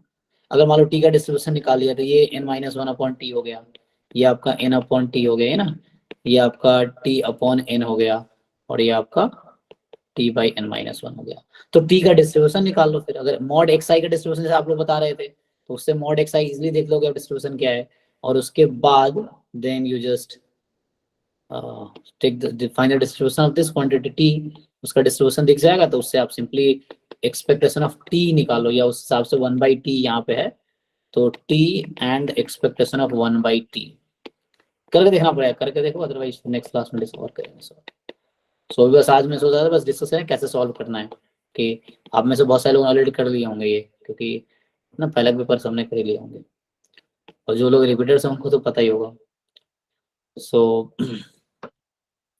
ठीक है, फिर भी डिस्कस कर लो। बहुत सारे नए बच्चे भी हैं, या बहुत सारे बच्चे ऐसे भी हैं जिनको लगता है आता है, लेकिन वो है ना, उनको लगता है सब तो आता ही, लेकिन जब करते हैं सॉल्व तो कुछ क्वेश्चन नहीं, मतलब देखो सारे क्वेश्चन सबको नहीं आते होंगे। जब आप एक एक क्वेश्चन करोगे तब आपको समझ आएगा कुछ क्वेश्चन डिफिकल्ट भी होते हैं हर पेपर में, वो चीज़। रियली आप देखोगे पेपर, आपको लगेगा 10 में से 9 क्वेश्चन आ गए, 8 क्वेश्चन आपको लगता सब आता है, लेकिन कुछ क्वेश्चन हैं जो अच्छे हैं। ओके, तो आप सॉल्व करके देखो इसको क्या आता है। ओके, 30 कह रहा है कि x1 x2 b have a joint PDF this and आपको क्या बोल रहा है, ठीक है ना, ये आपको दे रखा है। तो यहाँ से आप देख सकते हो, जहां तक मुझे समझ आ रहा है कि ये जॉइंट है ना, जो कुछ इस तरह से शायद हम ब्रेक कर पाए, f of x2 into probability x1 given x2, या उस तरह से x1 उस तरह जो एक था। तो हमें क्या पूछा है यहाँ पे कि the variance of random variable x1, तो मे बी ये फॉर्मूला यूज होगा, तो ये सॉल्व करके देखना पड़ेगा। तो मार्जिनल निकालो x1 का, x1 गिवन x2 उससे होगा सर, है ना। तो मतलब आप ये कहना चाह रहे हैं कि ये इसको हम ब्रेक कर सकते हैं इस तरह से, x1 given fx2 into f of x1 given x2, तो बाई फॉर्मूला ये यही आ जाएगा ना। हाँ सर। तो इससे आपका fx2 और f of x1 given x2 आ जाएगा। और मॉड x1 यहाँ पे यूनिफॉर्म 0, x2 फॉलो कर रहा है, ओके, और x1 given x2 given x1 sir वो नॉर्मल वन फॉलो करेगा। नॉर्मल दिख रहा है कुछ, है ना। 1/√2π से कुछ आइडिया आ सकता है आपको कि 1/√2π e की power minus half x square, तो उस टाइप से कुछ ब्रेक करोगे तो आपको दिख जाएगा। है ना, मतलब आप ये कह रहे हो कि जो मॉड xi है, मॉड x1 है, वो यूनिफॉर्म 0x2 है, तो उस केस में जो x1 हो जाएगा वो यूनिफॉर्म माइनस x2 से प्लस x2 हो जाएगा फिर तो। हाँ सर। तो उससे हो जाएगा। ठीक है, तो आपको ये इस तरह से करना, इससे आसानी हो जाएगा। वेरिएंस ऑफ x1 पूछा है तो आप इसको लिख सकते हो expectation of variance of x1 plus यहाँ हाँ पे जो ये मोड x1 दे रखा है इसका कोई मतलब थोड़ा ना बना, ये तो ऑलरेडी पॉजिटिव है ना। हाँ, वो ऐसे जस्ट रिप्रेजेंट, आप देखेंगे डेफिनेशन जैसे लिखता है for all epsilon more than 0, सो थोड़ा सा डिफरेंस ये है, आप डिफरेंस नोट कर यहाँ सकते पे x1 लिखने से वो 0, x2 फॉलो करता है ना, और यहाँ पे x1 -x1 से -x2 से x2 फॉलो कर रहा है यूनिफॉर्म। आपका पॉइंट सही है, वो ये कहना चाह रहा है कि मोर देन 0 लिखने का क्या सिग्निफिकेंस है। अगर नहीं भी लिखता ये चीज तो ये ऑब्वियस था कि मोर देन 0 है, लेकिन नहीं, थोड़ा प्रॉब्लम क्या है, आपने एक वर्ड पढ़ा होगा नेबरहुड, और एक वर्ड आता है डिलीटेड नेबरहुड। उसमें क्या होता है, जो आप लोग फॉर एग्जांपल बताता हूँ, x टेंड्स टू a लिखते हो ना, तो इसका मतलब क्या होता है, x a को अप्रोच कर रहा है, तो आप लोग क्या, हमें ऐसा लिख सकता हूँ कि x belongs to a minus epsilon to a plus epsilon, ऐसा लिख सकते हैं हम इसको, यस और नो? हाँ सर। नहीं लिख सकते हैं, कोई बताओ क्यों? डिलीटेड ने वो एग्जैक्टली तो यहाँ क्या हो रहा है एक्चुअली, जब आप x टेंड्स टू a लिख रहे हो तो आप ये कह रहे हो कि x a को अप्रोच कर रहा है, तो a के राइट में हो सकता है या लेफ्ट में हो सकता है, x a नहीं हो सकता है, वरना हम क्यों नेबरहुड में जा रहे हैं, हम तो इक्वलिटी ढूंढ लेंगे फिर। तो आपका ये टेंस टू का कॉन्सेप्ट कब आता है, जब उस पॉइंट पे फंक्शन या तो डिफाइन ना हो या कुछ उस तरह की सिचुएशन है, तो यहाँ आप ऐसा नहीं लिख सकते, आप x a के नेबरहुड में यहाँ भी है, लेकिन x अप्रोचेस a का मतलब होता है डिलीटेड नेबरहुड। डिलीटेड मतलब क्या हुआ कि उस पॉइंट को छोड़ के, सेम सिचुएशन यहाँ पे एक्चुअली ऐसा भी हो सकता है, मतलब यहाँ पे कॉन्टिन्यूअस है तो फर्क नहीं पड़ेगा, वाला बात है, लेकिन जैसे आप देखोगे कॉन्टिन्यूटी की डेफिनेशन कि x a पे कॉन्टिन्यूअस है, तो वहां भी आप नोटिस करना ऐसा लिखा रहता है, this then f of x minus f a less than epsilon. अब नोट करना वहां ये चीज लिखा रहेगा। ऐसा क्यों होता है, क्योंकि वो बता रहा है कि x a नहीं होगा कभी भी, तो वो इसलिए ये चीज लिखते हैं पर्टिकुलरली कि x a के इक्वल नहीं होगा। अगर ये हटा दिया तो इसका मतलब ये हो गया कि x कैन बी a, क्योंकि x माइनस a तो 0 हो गया ना, तो ऐसा हो सकता है। इसलिए कुछ क्या है कि इसमें देखो पर्टिकुलरली ये मेंशन किया होता है कि मॉड 0 को हटा के डिलीट, उस पॉइंट को डिलीट करके, सिर्फ सेम यहाँ पे क्या है कि उसको डिलीट किया है 0 को, x1 कैन नॉट बी 0 ले। ठीक है, ऐसे आपका पॉइंट पे, मतलब इस पॉइंट पे यहाँ रिलेवेंस नहीं है, अगर यहाँ पे क्या है कि डिस्ट्रीब्यूशन की बात है तो कोई प्रॉब्लम नहीं होगी, बट प्रॉब्लम यहाँ क्या होगा जब x1 x2 इक्वल हो जाए, तो उस केस में प्रॉब्लम होगी। जैसे मान लो अगर इक्वलिटी होता तो क्या होगा, x1 भी 0 x2 भी 0, x2 0 होने का मतलब ये नॉट डिफाइंड, तो वहाँ प्रॉब्लम है ना? तो ठीक है, एटलीस्ट मैं मतलब सर वो कह रहा था कि जो मोड x1 लिख रखा है, अगर इसकी जगह सिर्फ x1 लिखा होता तो भी सेम ही बात रहती ना। नहीं, क्योंकि मुझे लगता है डिस्ट पीडीएफ नहीं होता फिर ये, अगर आप नोट करोगे अगर ऐसा लिखा हो तो शायद ये ज्वाइंट पीडीएफ नहीं बनाएगा उस केस में। 0 x1 x2 अगर मान लीजिए ये है तो आप इस रीजन पे इंटीग्रेट कीजिए इसको, ये 1 नहीं देगा, जहां तक मुझे लग रहा है, करके देखिए, ये 1 नहीं देगा पूरा, बिकॉज ये इस रीजन के लिए है, तो ये कुछ तो रीजन कट कर रहा होगा ये मॉड लगाने के बाद। जैसे मेरे कहने का मतलब ये है कि जैसे x1 लेस देन x2 आप बोल रहे हैं, और mod x1 less than x2 आप बोल रहे हैं। पर है दोनों 0 से बड़े ना। मतलब आप जो कह रहे हैं कि x2 तो पॉजिटिव ही है, हाँ। तो हाँ, लेकिन यहाँ पे क्या है, x1 कैन बी नेगेटिव, इस केस में जो क्वेश्चन में लिखा है वहां x1 कैन बी नेगेटिव ये है। जैसे मान लीजिए आप x1 -1 है और x2 2 है, तो x1 कैन बी नेगेटिव, यहाँ मॉड लगाने से ये फायदा हुआ उसका कि x1 नेगेटिव वैल्यू ले सकता है, ये है, तो इसलिए उन्होंने लिखा है ये चीज है ना, तो इसलिए रखना पड़ेगा। अदरवाइज वो पीडीएफ नहीं होगा, हटा देंगे तो वो पूरा 1 नहीं देगा, फिर वो ज्वाइंट जो उसका लिखा हुआ है।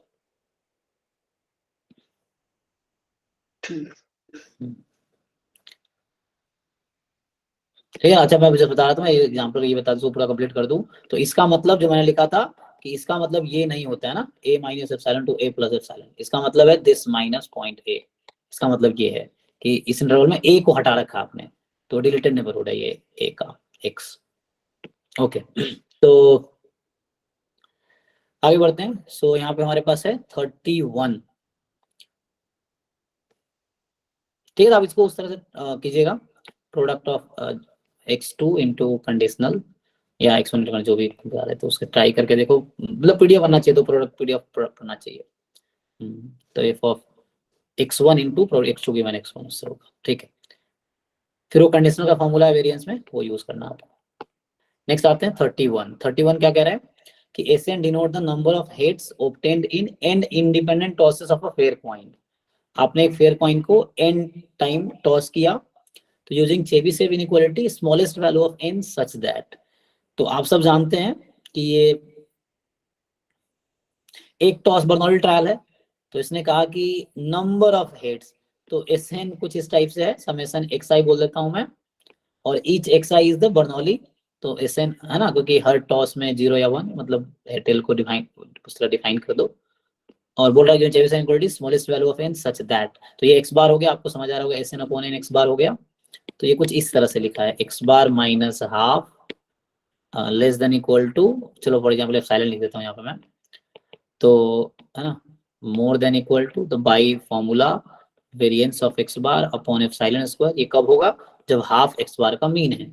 यहाँ से देख लो उसका डिस्ट्रीब्यूशन क्या होगा, बाइनोमियल ट्रायल है n, देख लो एक बारी, से 1 माइनस होगा। अच्छा एक मिनट, हाँ यहाँ ग्रेटर इक्वल टू है, तो इसके मैं जो स्टेटमेंट लिख रहा हूँ ना, एक मिनट, यस यस, दो फॉर्म है ना इसके, तो ग्रेटर इक्वल टू होगा, तो यहाँ लेस देन इक्वल टू होगा, है ना, ये करेक्ट फॉर्म है, यस यस, यहाँ पे उन्होंने चेंज किया होगा ना। So when you will write minus half, है ना, this is less than equal to, तो this is more than equal to 1 minus variance x bar upon epsilon square. Okay okay, thank you. तो ये form है ना, ये तो ध्यान रखना पड़ेगा आपको। सो यहाँ से ठीक है ना, अब यहाँ से आपको देखना है कि क्या होगा, चेबीशेव इक्वलिटी लगाओ इसमें, तो ये x बार है ना, तो यहाँ से आप क्या करोगे, यू जस्ट यहाँ जस्ट इंटरप्रेट कर लो। इसका क्या मतलब हुआ, मतलब आप जब इसको ओपन करोगे, जब ये फॉर्मूला लगाते हो आप लोग, probability of x bar minus जो भी है मीन, है ना, लेट्स से मीन, सो ये हो गया म्यू, ठीक है ना, less than equal to epsilon. तो जैसे बता रहे हैं कि 1 minus variance of x bar upon epsilon square. अब ठीक है ना, तो अब कंपेयर नहीं कर लेंगे आप लोग, जैसे मैं बता रहा था कि x जो हमारे पास है, Sn जो हमारे पास है ना, कैसे भी कर लो यार, सो Sn जो है जा रही है, तू जा रहा है, तू कहाँ जा रही है, कितने बजे क्लास, मतलब सॉरी कितने बजे ट्रेन है तेरी, चल ठीक है, मैं क्लास खत्म करता हूँ थोड़ी। अच्छा बर्थडे पे घर ही,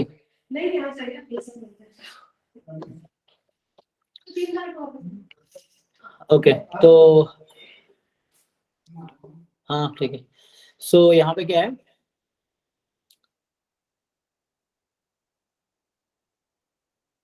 ठीक है ना, समझ आ रहा है ना क्या करना है। तो इसका डिस्ट्रीब्यूशन क्या होगा, बाइनोमियल क्या लिखूं मैं, n कॉमा p, क्या है p तो पता ही ना है, p भी नहीं पता है, तो इस तरह से अब n और p नहीं आ जाएगा, दो रिलेशन आ जाएंगे।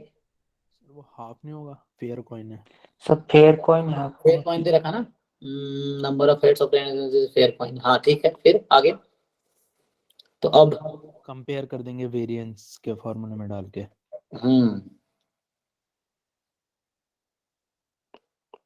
ठीक है ना, हाँ, so x bar is the same mean as this, okay, each trial है ना, each xi और बर्नौली, ठीक है ना, वो ठीक है, हाँ बर्नौली हाफ, मतलब n बाइनोमियल 1 p हो गया, p हाफ, ठीक है। तो उससे जस्ट कंपेयर कर लो, क्या मतलब क्या है, इसको तुम इसके साथ इक्वेट कर दो, हो जाएगा, क्योंकि चेबीशेव यूज करना है, तो you just equate these two quantities, ठीक है ना, किसी को डाउट नहीं, मतलब जस्ट आप चेबीशेव लिखो और कंपेयर कर लो, ये कहना चाह रहा हूँ मैं, यू जस्ट कंपेयर, और फॉर्म ध्यान रखना कौन सा वाला फॉर्म है उसको यूज करना। सो नेक्स्ट जो है,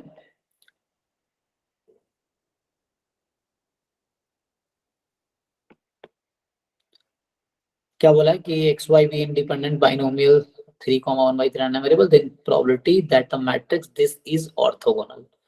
तो ऑर्थोगोनल मैट्रिक्स आपने ये लीनियर अलजेब्रा का टर्म है ना, तो उसमें जो मैट्रिक्स थ्योरी होगा उसमें होगा ये।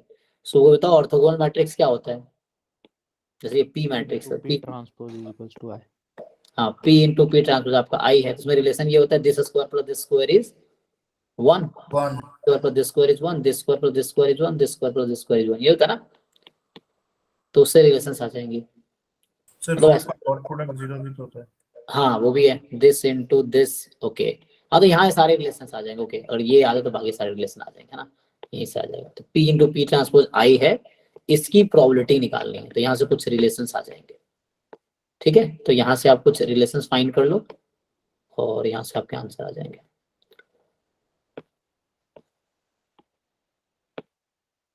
ठीक है ना, तो इसको कैलकुलेट कर लो।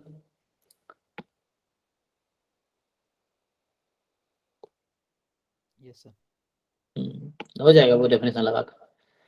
33 कह रहा है x1 x2 xn random sample from population with pdf this and वो ये बोल रहा है, तो यहाँ से कुछ ऐसा आइडिया लग रहा है कि अगर x क्यूब को आप सब्स्टिट्यूट करोगे तो कोई डिस्ट्रीब्यूशन इजीली मिल जाएगा, है ना, x क्यूब जो है,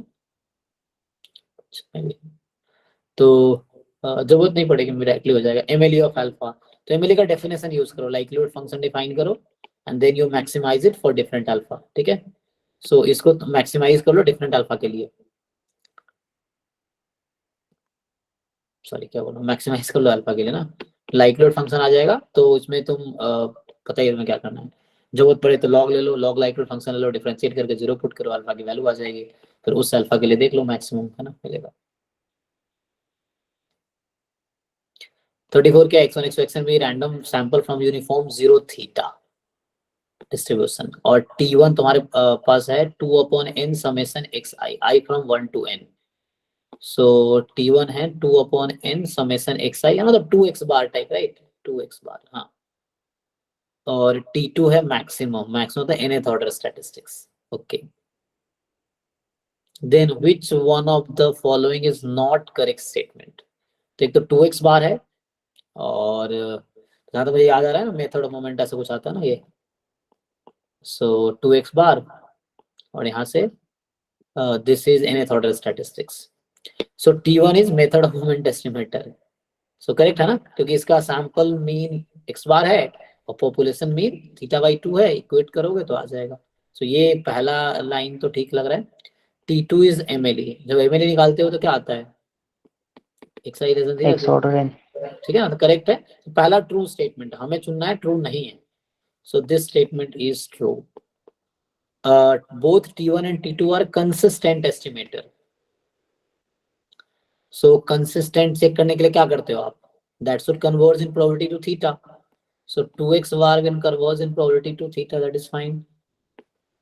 What if about this, xn will converge in probability to theta, कैसा होगा, यस सर, MLE कन्वर्ज करता है इन प्रोबेबिलिटी, राइट, कंसिस्टेंट होगा। तो आप वो रिलेशन जानते हैं कि MLE इज कंसिस्टेंट, तो उस वजह से ये भी होगा, है ना, ओके।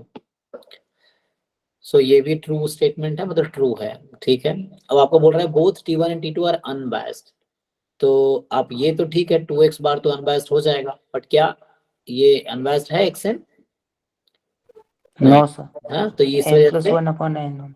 हाँ, तो इस वजह से ये ऑप्शन फॉल्स हो गया, तो ये करेक्ट ऑप्शन हो गया इस क्वेश्चन के लिए, मतलब स्टेटमेंट इज फॉल्स, ठीक है ना। Correct, T1 is not sufficient statistics but T2 is, तो जैसे आप जानते हैं सफिशिएंट का फैक्टराइजेशन थ्योरम आप लगाएंगे तो आपको मिल जाएगा कि like T2 is sufficient, T1 is not, ठीक है। तो ये ट्रू स्टेटमेंट है, so that is fine, just definition based है या थोड़ा थ्योरम बेस्ड क्वेश्चन है। अब पहले OD आता था, अब आपको OD नहीं आते हैं ना, तो सिलेबस पहले डिफरेंट था, अब सब्जेक्टिव है, जस्ट मेथड डिस्कस कर लेते हैं, आप लोग सॉल्व करके देखना, सॉल्व करना जस्ट प्रैक्टिस पर्पस से ही सही, लेकिन सॉल्व करना, उससे कुछ ना कुछ कॉन्सेप्ट समझ आएगा।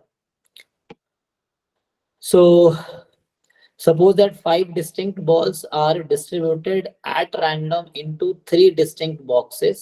अब देखो ये लेंथी क्वेश्चंस थे, ये सब किसी कभी 12 मार्क्स के, कभी 9 मार्क्स के, कभी 21 मार्क्स के एक एक क्वेश्चन आते थे उस समय, तो उस हिसाब से टाइम भी ज्यादा था, क्योंकि 3 घंटे में उस समय क्या हो गया, ऑब्जेक्टिव कितने क्वेश्चन मिले, 35, सो 35 ऑब्जेक्टिव हुए, 10 सब्जेक्टिव होंगे, तो इस हिसाब से ही था, मतलब ये हो गया कि बाकी तुम्हारे पास जो तुम्हारे एग्जाम में एक्स्ट्रा कितने 25 क्वेश्चन है, उसके इक्विवेलेंट यहाँ 10 क्वेश्चन है, टाइम उस हिसाब से डिस्ट्रीब्यूटेड है। अब ये नहीं कि ये क्वेश्चन हम सोचेंगे कि 1 मिनट में कर ले, हमारे पास ऐसे क्वेश्चन आएंगे जो उस टाइम लिमिट में, मतलब क्वेश्चन पेपर का जो लेवल आपका होगा उस टाइम लिमिट में 3 घंटे में 60 क्वेश्चन करने लायक होंगे, इस तरह से होगा। अब ये सब वो क्वेश्चन है जो उस समय एक क्वेश्चन पे 20 मिनट 25 मिनट मिलते थे, उस तरह से है। तो उस हिसाब से करना, 10 मिनट 5 मिनट जो भी लगा लो उस हिसाब से, तो उसके हिसाब से। बट प्रैक्टिस के लिए ठीक है, आपको कॉन्सेप्ट समझ आएगा, ठीक है ना। तो क्या कह रहा है, suppose that 5 distinct balls are distributed at random into 3 distinct boxes, और आपसे पूछ रहा है कि in such a way that each of the 5 balls can get into any one of the 3 boxes. Okay, so find the probability that exactly one box is empty. अब 3 box हमारे पास है, exactly one box is empty, so there are different situations. तो एक question ये हो गया। दूसरा पार्ट है also find the probability that all boxes are occupied, मतलब no box is empty, है ना। तो exactly one is empty, तो बाकी को फिल करो। फॉर एग्जाम्पल ये एम्प्टी है तो 2 में लिख करो सबको, एंड उसके बाद फिर उसके 3 सिचुएशन हो जाएंगे, तो 1 एम्प्टी होगा या 2 हो सकता है, 3 हो सकता है। सो उस तरह से 3 टाइम्स मतलब जो भी आया कर देना। तो पहले ये देख लो कि 2 बॉक्स हमारे पास है, उसमें कितने तरीके होंगे। सो यहाँ परमुटेशन कॉम्बिनेशन तुम्हें लगाने पड़ेंगे उस तरह के सिचुएशन में। और दूसरा हवाई बोलते ऑल आर ऑक्यूपाइड, तो वही उसका कि नो इज एम्प्टी ना, क्या वो मतलब वो ऑल ऑक्यूपाइड, तो number of empty is 0।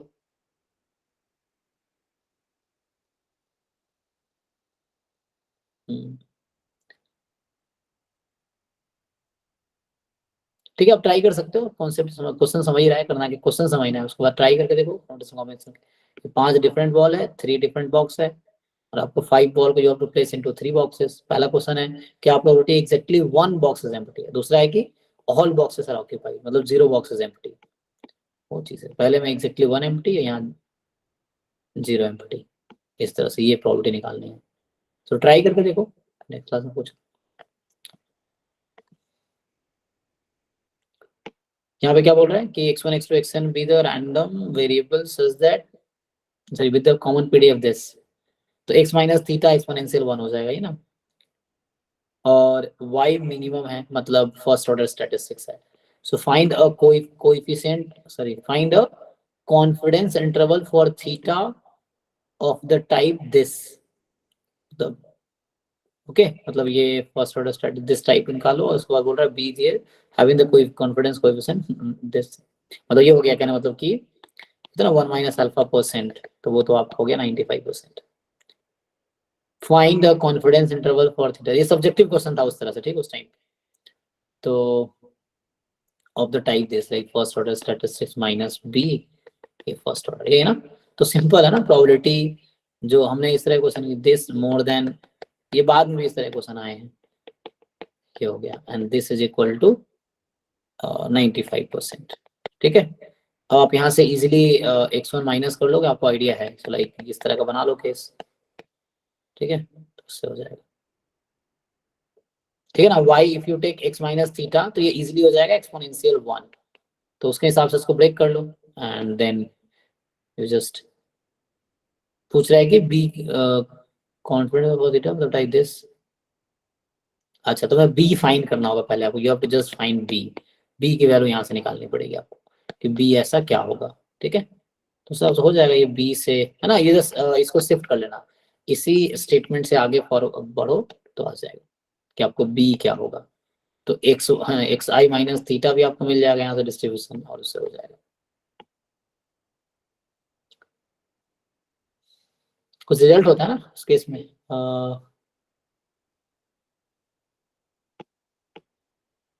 Just fine, ठीक है ना। यहाँ पे एक्स एन माइनस थीटा करके उससे फाइन कर लो, ये b से अगर मे बी 0 हो जाएगा, ये माइनस b, मतलब उस तरह से कुछ ट्रांसफर करोगे तो 0 से b आएगा, मुझे ऐसा लग रहा है।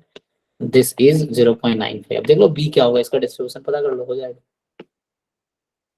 उससे, ठीक है। ये इस प्रोबेबिलिटी 90% आने के लिए, 95% आने के लिए b क्या चाहिए, हो जाएगा।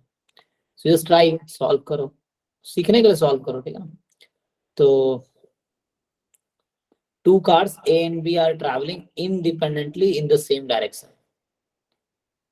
The speed of car A is normally distributed with mean 100 km/h and a standard deviation √5 km/h.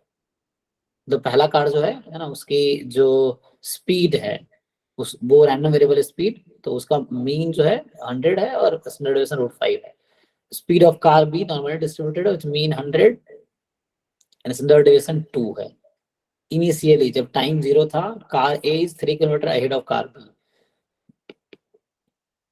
मतलब जब टाइम स्टार्ट हुआ तो मतलब जैसे कार ए है ना, जैसे ये है, तो यहाँ पे बी है ahead of car initially the car a is 3 kilometre ahead of car b. हाँ, सो यहाँ पे है शुरू में जब टाइम 0 पे यहाँ से स्टार्ट किया इसने इस तरह से। तो आपसे बोल रहा है कि find the probability that after 3 hours, है ना, तो 3 घंटे बाद कहीं ये भी कुछ डिस्टेंस कवर करेगा, ये भी कुछ डिस्टेंस कवर करेगा। तो इस तरह से पूछ रहा है कि after 3 hours these 2 cars will be with in distance of 3 kilometres. अब 3 घंटे बाद जहां भी इनका पोजीशन है कहीं भी है, उसके बीच का गैप जो है 3 किलोमीटर से कम है, इसकी क्या प्रोबेबिलिटी है ना। So find the probability that after 3 hours these 2 cars will be with in a distance of 3 kilometre. 3 kilometre के डिस्टेंस के अंदर है, इसकी क्या प्रोबेबिलिटी। तो अब ट्राई करके देखो इसमें क्या करना। मान लो जैसे मैं मान लिया XA है ना, XA आपका स्पीड है कार A का, XB स्पीड है कार B का सपोज। तो आपको टाइम डिस्टेंस फॉर्मूला पता है ना, डिस्टेंस टाइम और स्पीड में रिलेशन, तो उसको यूज करो, है ना। तो स्पीड एक रैंडम वेरिएबल है, क्या होता है इस बराबर UT होता था ना, मतलब distance is equal to speed into time, या time is equal to distance upon speed, ऐसे कर लो। टाइम ये जो भी हो डिस्टेंस सही है तो नहीं फिजिक्स के क्वेश्चन है, मिक्स किया इन्होंने वो, मतलब क्वेश्चन तो मैथ का ही है, इसमें स्पीड रैंडम वेरिएबल है। तो मतलब जैसा आपको देखना है कि डिस्टेंस कितना कवर किया 3 घंटे में उसने, तो डिस्टेंस कैसे निकालोगे। तुम्हें तो स्पीड दे रखी है, टाइम दे रखी है, तो अगर मैं स्पीड और टाइम को यूज करके डिस्टेंस कैसे निकाल सकता हूँ। तो S बराबर UT, ये मैं करा था ना। तो S is distance, U is speed and T is time, तो स्पीड टाइम को मल्टीप्लाई करो एंड देन यू डिसाइड कि उसके बीच का मान लो मैं SA बोल देता हूँ, distance travelled by car 1, SB distance travelled by car B। तो इनके बीच का मतलब पोजीशन में देखना है कि 3 घंटे बाद जहां भी है उनके बीच का गैप क्या है, जो भी डिस्टेंस कवर किया उसके बीच का, फिर वो देख लो उसके बीच का गैप 3 किलोमीटर से कम होने की क्या प्रोबेबिलिटी है। सो क्या प्रोबेबिलिटी, सपोज मतलब पोजीशन ऐसा है YA YB है, so this is less then 3, ये निकालना है यहाँ से। अच्छा तुम कहाँ से मेजर करोगे, तो स्टार्टिंग पॉइंट से मेजर करना पड़ेगा, उसके बीच का गैप है ना जहां भी है। तो उसके ये मान लो इस तरह YA माइनस YB है, तो this distance is less then 3, इसकी प्रोबेबिलिटी निकालनी है। सोचो है ना, इस तरह क्वेश्चन थोड़े टाइम टेकिंग होगा, बट एग्जाम में ऐसा नहीं आएगा तुम्हारे एग्जाम में कि 3 घंटे वाले लंबे क्वेश्चन आएंगे, उसके हिसाब से था उस समय का, बट ट्राई कर सकते हो सीखने के लिए। सर अब तो इससे भी लंबे आते हैं क्वेश्चन, लंबे आते हैं हाँ, अब तो लेवल बढ़ रहा है एग्जैक्टली। लेकिन नहीं, ऐसा नहीं है ना कि मतलब ऐसे थोड़ी कि आपको 3 घंटे में नहीं हो सकते हैं, कर सकते हैं, वो डिपेंड करता है कि हमारे पास उतना स्किल हमने डेवलप किया अपने अंदर वो चीजें। और सब लोग थोड़ी कर रहे हैं, कुछ ही लोग तो कर रहे हैं। टॉपर से कितने मार्क्स, आप फर्स्ट रैंक का मार्क्स कितने में, 80s में है, 80s में हो तो भी कभी कभी होते हैं, है ना। रैंक भी जैसे आप कहोगे 22 का पेपर बहुत डिफिकल्ट था, तो 22 में क्या स्कोर था, 60 मार्क्स में 3rd रैंक, हमारा ही स्कोर है ना। श्रुति का है 60 मार्क्स है, 3rd रैंक है, तो लगा लो। तो ऐसा तो है नहीं कि आपको 100 लाने हैं, इतना भी वो नहीं है। तो जैसे मेरा ही मानना है कि अगर पेपर डिफिकल्ट है, सबके लिए इजी है, सबके लिए तो इजी है, तो आपके लिए भी इजी है, तो आप भी कर पाओगे। ऐसा तो नहीं, बच्चे आसान पार्ट तो रहता है जैसे होता ना, जैसे कई बार बच्चे कैसे सोचते हैं कि सर पेपर ये मुश्किल आ गया, तो कोई बात नहीं, आपका भी छूटेगा, दुनिया का भी छूटेगा, उसमें क्या है। इजी छोड़ोगे तो मुश्किल आपकी है, क्योंकि इजी सब करके आएंगे, आप छोड़ के आओगे तो आपका नहीं होना है। लेकिन मुश्किल है तो सबका छूटना है, तो उसके हिसाब से स्कोर करने। 22 तो डिफिकल्ट था ना, मैं वही बोल रहा हूँ, डिफिकल्ट था, इसके बावजूद हमारे स्टूडेंट्स 60 मार्क्स में 3rd रैंक है। तो फर्स्ट रैंकर वाला कितना जाएगा, 80 तक चला गया होगा, 80 भी नहीं होगा जहाँ तो मुझे अब 67 है सर, फर्स्ट पे 67 मार्क्स। अच्छा वही ना, मैं वो मुझे याद नहीं था, मुझे सिर्फ आइडिया लगा रहा था। बताइए, तो हमें ये हमारा 22 का स्कोर है, और हमारे जो बहुत इजी 19 का पेपर इजी था, 20 का पेपर इजी था, तो 20 में क्या था, जहाँ तो 80s में रहा होगा, 83 शायद फर्स्ट रैंक था इस राउंड, जो भी था एटलीस्ट। तो मतलब मुझे पता नहीं है मार्क, मैं जस्ट गेस कर रहा हूँ कि इस राउंड रहा होगा सर, उसमें थोड़ी ज्यादा। हाँ, तो वो चीजें हैं, तो हमें कोई प्रॉब्लम, हम अपना लेवल बढ़ाना है, उसके हिसाब से हमें अपने आप को इम्प्रूव करना है। तो इजी या डिफिकल्ट है, सबके लिए सेम लेवल है, तो उसी एग्जाम के बेस पे जज किए जा रहे हैं तो कोई प्रॉब्लम नहीं है। तो 100% लाने भी नहीं, इसलिए एग्जाम में क्या बच्चे कुछ ईगो पे ले लेते हैं, ईगो पे क्यों नहीं बोला, छोड़ दो, आगे बढ़ो, क्यों करने सारे क्वेश्चन तुम्हें। तुम 70-80 नंबर का अटेम्प्ट करके आओ ठीक से, 50-60 आ गया, टॉप 10 टॉप 20 में रहेगा।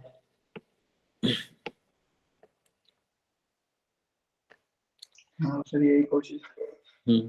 तो ये सबके लिए बता रहा हूँ, जो लोग समझदार हो समझते हैं। कुछ बच्चे हमारे अपने बच्चे हैं जो अच्छे बहुत अच्छे बच्चे हैं, लेकिन वो एग्जाम में गलती करके आते हैं, फिर बाद में रिजल्ट नहीं होता, वैसे होते हैं।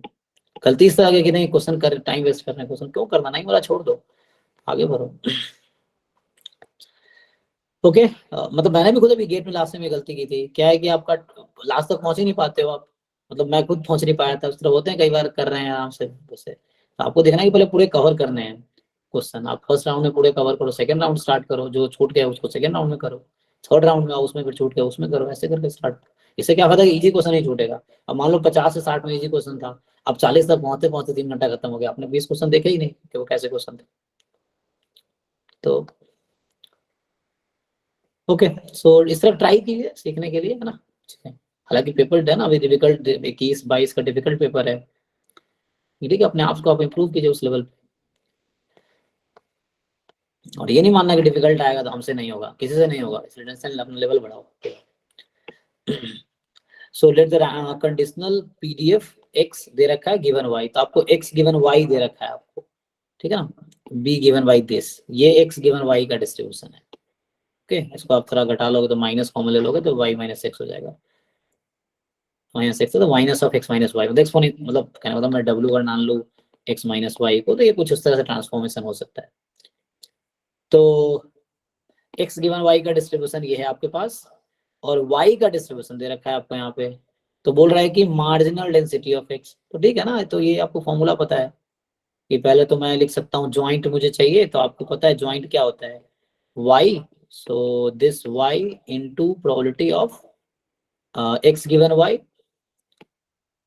Probability of x given y, ठीक है ना, y का marginal into x given y conditional, तो ये ज्वाइंट आ जाएगा। ज्वाइंट आ गया, ज्वाइंट कैसे आएगा, इसको मल्टीप्लाई कर दो, ज्वाइंट आ गया है ना, इसको और इसको आप मल्टीप्लाई करो तो ज्वाइंट आ गया xy का, ज्वाइंट आ गया तो मार्जिनल आ जाएगा, क्योंकि डिस्ट्रीब्यूशन पूछ रहा है हमसे कि पीडीएफ बता रहा है, डेंसिटी मतलब पीडीएफ, तो find the marginal PDF of x का पीडीएफ चाहिए मुझे, तो मैं क्या करूंगा, ज्वाइंट अगर मेरा आ गया तो मैं y के रेस्पेक्ट में इंटीग्रेट कर दूंगा इसको, ठीक है।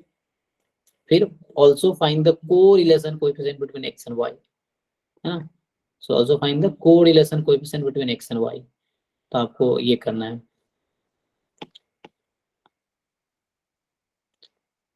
ठीक है फॉर्मूला लगाना है एक्स वाई का, उस तरह से आपको y का मार्जिनल पता है, यहाँ से x का मार्जिनल निकाल लोगे, उससे फिर फॉर्मूला लगा कोरिलेशन का फॉर्मूला लगा लेंगे, कोवेरिएंस अपॉन उस तरह से तो हो जाएगा, बस कैलकुलेशन है इसमें, ठीक है। अच्छा यहाँ पे क्या बोल रहा है कि x1 x2 xn dimensional from population with PDF this, अब कह रहा है कि find the likelihood ratio test of size alpha for testing this. अब यहाँ पे क्या है, ये भी कंपोजिट ये भी कंपोजिट, कोई प्रॉब्लम नहीं, आप इसको टेस्ट वो करोगे, तो आपको बस क्या करना है, टेस्ट पूछ रहा है, मतलब आप क्रिटिकल रीजन, आपको कुछ नहीं करना, बस इतना ही करना है, likelihood under h0, likelihood under h1 less than equal to k, ये करके जो भी आएगा छोड़ देना, यहाँ भी सुप्रीमम है यहाँ भी सुप्रीमम है, ठीक है, या मैक्सिमम ले लो, so maximum of this over, तो यहाँ क्या होता है अंडर h0 बात करना है, और यहाँ पे क्या है, सॉरी सिंपल वर्सेस सिंपल नहीं है, तो मुझे यहाँ टोटल पैरामीटर स्पेस पे बात करनी है, so we have to talk यहाँ h0 यूनियन h1 पूरे पैरामीटर स्पेस पे, तो इसको मैं ऐसा लिखता था मैं, एनीवे लिखने हो जाए ऐसे लिख देता हूँ, एल म्यू अपॉन मतलब supremum when mu belongs to h0, ऐसा बोल दो, ये इस रीजन में जो है कहने का मतलब ये है मेरा, इस सुप्रीमम जब म्यू आपका लेस देन इक्वल टू 1 है, ये कहने का मतलब है, और लाइक्लीहुड फंक्शन वेरिएबल क्या होगा पैरामीटर म्यू, एंड सुप्रीमम यहाँ है mu is any real number, अच्छा यहाँ जो सपोर्ट है मतलब पैरामीटर स्पेस पे नॉट रियल, यहाँ पैरामीटर स्पेस आपका ये है, so mu any more than equal to 0 इस पे, और यहाँ less than equal to 1 fix कर दिया कि 0 से 1 के बीच है। यहाँ पे न्यूमरेटर में आपको लाइक्लीहुड को मैक्सिमाइज करना है, जब म्यू 0 से 1 में है, म्यू बाहर नहीं हो सकता, 0 से 1 में है, तब उस केस में लाइक्लीहुड किस पॉइंट पे मैक्सिमम होगी वो देखना है आपको। यहाँ क्या है म्यू कुछ भी हो सकता है पैरामीटर स्पेस में, तो उस केस में लाइक हाँ MLE denominator is nothing but आपको लाइक्लीहुड फंक्शन में म्यू की जगह एमएलई रखना है डिनोमिनेटर। न्यूमरेटर में एमएलई तब रख पाएंगे जब एमएलई 0 से 1 के बीच है, अगर नहीं है तो फिर मुझे ढूंढना पड़ेगा कि म्यू 7 में कौन सा नंबर है, 0 या 1 एंड पॉइंट देखना पड़ेगा मुझे। तो उसके हिसाब से critical region I think less than equal to k, तो ये आंसर हो जाएगा इस क्वेश्चन का। वो आपसे क्रिटिकल रीजन ही बस पूछ रहा है, टेस्ट का मतलब वही find the likelihood ratio test, test मतलब क्या निकालना है, तो क्रिटिकल रीजन, टेस्ट का मतलब क्रिटिकल रीजन से है। अच्छा एक बार और समझाएंगे? इसमें आपको नेमन पियर्सन लेमा लगाना है, मैं ये बोल रहा हूँ। अच्छा सॉरी वो छोड़ो, लाइक्लीहुड रेशियो टेस्ट लगाना है, पढ़ा था एलआरटी। हाँ sir, less than equal to k कैसे डायरेक्ट कर दिया? नहीं तो थ्योरम है, ये तो थ्योरम कहता है ना, ये तो लेस देन इक्वल टू, हाँ ये थ्योरम। एक क्रिटिकल रीजन हुआ। ओके ओके ठीक। हाँ ये आंसर है, बट आपको देखना पड़ेगा ये क्या है, न्यूमरेटर क्या है, डिनोमिनेटर, डिनोमिनेटर में तो लाइक्लीहुड, ये थ्योरम आपको लाइक्लीहुड रेशियो टेस्ट जो है उसका स्टेटमेंट देखना है, स्टेटमेंट से हो जाएगा। सर इस बार ये सिर्फ नॉर्मल के लिए है ना? हाँ इस बार सिर्फ आप देखो सिलेबस देखना तो सिर्फ नॉर्मल के लिए है। सर उसमें भी वो सिर्फ म्यू और सिग्मा स्क्वायर के लिए या आपकी कुछ पूछ सकता है, मतलब कोएफिशिएंट ऑफ वेरिएशन वगैरह? नहीं मीन और वेरिएंस के लिए पैरामीटर के लिए लिखा होगा for the parameters of normal random variable. Parameter मतलब मीन या वेरिएंस का है, म्यू या सिग्मा स्क्वायर के रेस्पेक्ट में बात करेगा, पैरामीटर के रेस्पेक्ट में उसमें लिखा होगा। ओके उसके पैरामीटर के लिए, नॉर्मल पैरामीटर्स के लिए। ये तब था, अब अभी सिलेबस अपडेट होते रहते हैं। सर आज के टेस्ट में एक क्वेश्चन था सर, तो उठा के कोएफिशिएंट ऑफ देख। वेरिएशन। अच्छा तो वैसे बनाने के लिए बना देते हैं लोग, जैसे कई सारे लोग जो नए बनाना शुरू करते हैं कुछ भी दे देते हैं, या थोड़ा लेवल बढ़ाने के लिए बाहर क्वेश्चन दे देते हैं, लेकिन आप सिलेबस देखोगे तो टू द पॉइंट होता है एग्जाम में। तो ये थोड़ी उनकी गलती है जो पेपर बनाते हैं ना, ध्यान दे के नहीं बनाते, अगर कोई आउट ऑफ सिलेबस दे रहा है तो। ये कई बार लोग पिछले वाले क्वेश्चन उठा लेते हैं प्रीवियस ईयर, लेकिन उसमें क्या है कि तब सिलेबस कुछ और था, अभी कुछ और है, तो वो देखना पड़ेगा कि सिलेबस क्या हर बार कॉमन तो है नहीं, सिलेबस अपडेट होते रहते हैं। इवन 21-22 का सिलेबस 20 से अलग था, 20 में कुछ और था, है ना। 15 से 20 में 60% स्टैट्स आते थे सिर्फ, 21 में भी 60% ही था ना, 22 में शायद अपडेट हुआ, यस 22-23 में कि अब 70% स्टैट्स है। 22 में पहली बार एग्जाम जहाँ 70% स्टैट्स है, 30% मैथ्स है। 21 में भी 60% एक्चुअली स्टैट्स है, 40% मैथ्स। 22 से अपडेट हुआ, तो अपडेट होते रहना चाहिए, सिलेबस भी काफी चेंज हुई 22 में।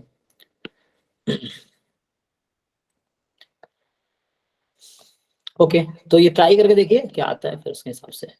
खत्म हो गया क्या? ये है, ये तो मैथ्स का ट्राई करना, ओडीएफ नहीं आता है। हाँ ये टेलर सीरीज 2 वेरिएबल का।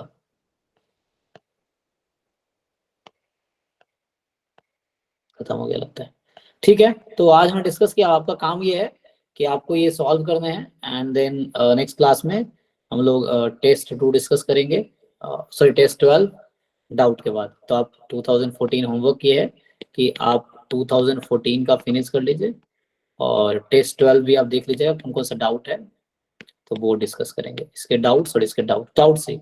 टेस्ट 12 में सारे क्वेश्चन डिस्कस नहीं करेंगे, सिर्फ डाउट। आज 14 में हमने बस एक बार गो थ्रू हो गए सारे क्वेश्चन से, बड़ा वो सिर्फ डाउट करने, क्योंकि मैंने बोला नहीं था सॉल्व करने को बहुत पहले, क्योंकि अचानक आज बताया इसलिए। तो आप इसको ठीक है, और इसका टेस्ट भी नहीं हुआ इस पेपर का एग्जैक्ट, पहले टेस्ट होता था बच्चे एक बार देख लेते थे, जब तक वो खुद से नहीं किए हो सीधा क्लास में अगर आप आओगे, चाहे मेरी क्लास है कोई भी क्लास, तो आप उतना आपको समझ नहीं आएगा या उतना आप सीख नहीं पाओगे जितना आप अगर सॉल्व करके आओ सीखोगे, है ना। उन लोगों का रिवीजन हो रहा है जिन्होंने पहले पेपर कर रखा है, बस एक बार क्या हुआ सबको आपको दिमाग में दोबारा एक बार सोल्यूशन दिला गया, ऑलरेडी आता ही है बहुत सारे लोगों को ऑलरेडी स्टिल। ठीक है तो आप 14 का पेपर एक बार कर लीजिएगा और टेस्ट 12 कर लीजिएगा, उसके बाद लास्ट नेक्स्ट क्लास में दोनों के डाउट डिस्कस करेंगे। ठीक है थैंक यू सर जी, हो गया। सर एक डाउट था, बोलो। 2021 में 2021 में क्या डाउट है? क्वेश्चन 52 आपने करवाया था ना कि हमने एक को x given y given x ले लिया था और दूसरे को x ले लिया था। ओके उसमें सर ये डाउट है कि कंडीशनल हम दूसरे को भी तो ले सकते हैं ना, मतलब क्वेश्चन 50 कौन सा क्वेश्चन? 50 नंबर 52 मतलब ये 12 नंबर ये वाला 52 मतलब नेट का ना, न्यूमेरिकल आंसर टाइप। 2021 में 15 में नहीं। 21 सर अच्छा मैं यहाँ पर 21 टाइप कर रखा है। एक मिनट, ठीक है पेपर सही खोला ना। सो 52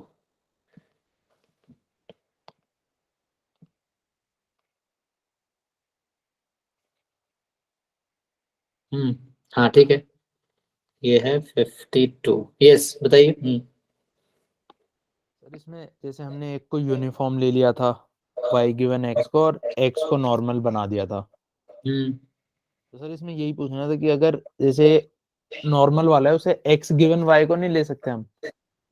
अच्छा x गिवन y, तो x गिवन y के लिए अगर y गिवन अब x निकाल पाओ तो यहाँ से पहले इस इक्वेशन को ट्रांसफॉर्म करो। अभी तुम्हें y x के टर्म में पता है, तुम्हें उसके लिए x को y के टर्म में जानना पड़ेगा। इसका क्या मतलब x गिवन y का, अगर y आपको मैं 1 दे दूं तो आप x इजीली फाइंड कर लोगे, x का रेंज क्या है, ये मतलब हुआ ना x गिवन y का। तो यहाँ तो उल्टा होगा ना, अगर मैं y को 1 दे दूं, अब बताओ x कहाँ से कहाँ तक होगा, तो ढूंढो इसमें से, निकाल पाओगे? इसका हमने y गिवन x क्यों लिया कि अगर x मुझे गिवन है कुछ तो I can simply find the range of y, वो y का रेंज इसलिए दिया है यहाँ पे उन्होंने। आप ट्रांसफॉर्म करके देखो, इसको यूज करके आप बताओ x कहाँ से कहाँ तक है, उसको सिर्फ सोच सकते हो आप, फिर उसके लिए यहाँ पे देखना पड़ेगा ना। जैसे सर आज वाले क्वेश्चन में भी था ना कि 0 to mod x1 और greater Yes. Then x2। Yes वहाँ भी ऐसे ही था, 0 to mod x1 less than x2 less than infinity, और वो e की power minus half x2 square, ये था ना कुछ ऐसा। तो यहाँ पे x2 है ना रैंडम वेरिएबल होगा, x2 गिवन x1 इस टाइप से ना, f of x2 given x1 आप बना रहे थे और f ऑफ x1 कर रहे थे, यही था। चेक करो उसमें क्या था। इसलिए कंडीशन क्या होता है कि आपको दो पीडीएफ में ब्रेक करना है, दोनों पीडीएफ होने चाहिए, ये वाला टर्म पीडीएफ होना चाहिए अलोन, ये वाला टर्म पीडीएफ होना चाहिए, प्रोडक्ट तो पीडीएफ है ऑलरेडी, तो उसमें फिट करना होता है। तो आपको ये देखना होता है क्या क्या डिफरेंट पॉसिबिलिटीज हैं, क्या उस तरह जैसे आप सोच रहे हो यहाँ पे हम ऐसा कर दे कि हम x गिवन y करें, तो आपको सोचना है कि y नोन है, तो वो जो x गिवन y जो पीडीएफ आप जिसको कंसीडर करो एक्चुअली पीडीएफ है, उसका इंटीग्रेशन 1 आएगा 0 से, मतलब उस सपोर्ट पे, ये भी तो सोचना पड़ेगा। ऐसे प्रोडक्ट नहीं कर रहे हैं हम, प्रोडक्ट हम करके ये भी सोच रहे प्रोडक्ट में कि दोनों सेपरेटली पीडीएफ हो, ये ध्यान रखना होता है आप। इस क्वेश्चन में क्या होता है, यहाँ क्यों यूनिफॉर्म आ रहा है, क्योंकि आप जब यहाँ पे y गिवन x का बोलते हो आपको यूनिफॉर्म है इस इंटरवल पे, तो इसके पीडीएफ में x नहीं आता है, चेक कीजिए, नहीं आता ना, कट जाता है एक्चुअली, सपोर्ट में आता है, तो वो नहीं आता है पीडीएफ, वो यहाँ हेल्प करता है पीडीएफ बनने में, कि पाई के टर्म में आता ना समथिंग 1/पाई, तो उस तरीके से आप जो भी पीडीएफ आता है। सो मेनली आपको पर्पस क्या, आपको somehow you have to break into, आप कर सकते हो तो ऐसे करो, मतलब फॉर्मूला यही है ना एक्चुअली, फॉर्मूला आप सही सोच रहे हो। जैसे ये जो हमारे पास ज्वाइंट पीडीएफ है, हमारी नीड है आई कैन राइट दिस और आई कैन राइट दिस, अब आपको सोचना है कि आप किस पे फिट कर पा रहे हो उसको, आप अगर इस पे फिट कर पा रहे हो दैट इज फाइन, ये भी हो सकता था उस क्वेश्चन में, ये भी हो सकता था, यस। तो आप फिट कर पा रहे हो क्या यहाँ, मतलब यहाँ y का कोई इन्वॉल्वमेंट नहीं होगा, यहाँ x का इन्वॉल्वमेंट होगा y में, y का पीडीएफ है लेकिन x की इन्वॉल्वमेंट है वहां पे, इसका ये मतलब हुआ। यहाँ पे क्या y का पीडीएफ है, x का कोई इन्वॉल्वमेंट नहीं है इसमें, फ्री ऑफ x है। यहाँ क्या है, ये x का पीडीएफ है बट y का इन्वॉल्वमेंट है इसमें इन टर्म्स ऑफ y, अगर y नोन है तो वो x का एक पीडीएफ बनाएगा, ये मतलब है। तो उस तरह से ब्रेक करो, अगर इस पे कर पाते तो फाइन, इस पे कर पाते आपको करके देखना पड़ेगा कि क्या इसमें हम ऐसा लिख पाएंगे। तो आपको देखना है कि जो फर्स्ट टाइम जिसने ट्राई किया होगा या मैंने भी ट्राई किया, तो मैं भी सोच रहा था कि ऐसा बना सकते हैं, ऐसा बना सकते हैं, फिर एट द एंड आपको बहुत सोचने के बाद आइडिया लगेगा नहीं ऐसा बनेगा, तो वो है, तो वो सोचने के बाद आपको समझ आएगा ट्राई करने के बाद। But both are the way, आप तो सोच रहे हो, सही सोच रहे हो सर जी। सफिशिएंसी में एक डाउट आ रहा था सर, बोलिए। वो सफिशिएंट फॉर द फैमिली वो समझ में नहीं आ रहा था।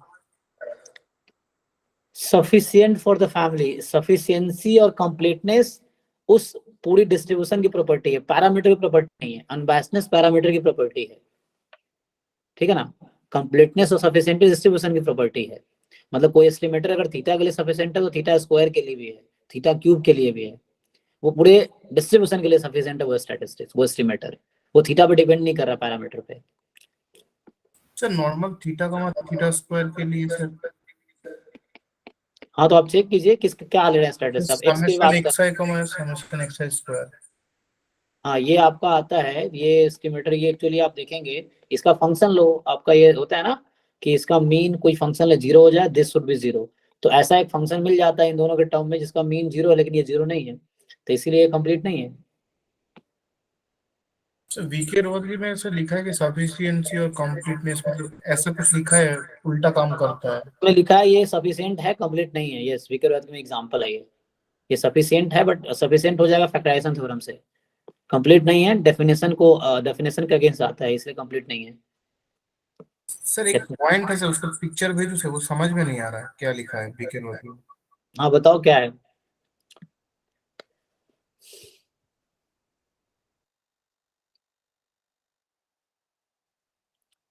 एक्चुअली तुम अपने पहले डिस्कस करो, ग्रुप में पोस्ट करो, जिस बच्चे, बहुत सारे हमारे अच्छे बच्चे हैं जो तुम्हें बता देंगे, इसलिए समझा देंगे, फिर भी समझ नहीं आता देन वी कैन डिस्कस, है ना। तुम ग्रुप में पोस्ट करो, कोई ना कोई तुम्हें हमारे बच्चे को बता देगा। अच्छा, ये किसी को कॉल पे बात कर लो, जैसे कोई बच्चा है जो बहुत अगर मतलब हेल्पफुल है तो उससे पूछो, एक कॉल पे उससे समझ लो, है ना, उस तरह मीटिंग करे समझ लो, फिर भी नहीं आ रहा पूछो, कोई दिक्कत नहीं है, आप पूछो, मतलब समहाउ सीखना है आपको, मुझसे सीखो, दोस्त से सीखो, कहीं से सीखना है।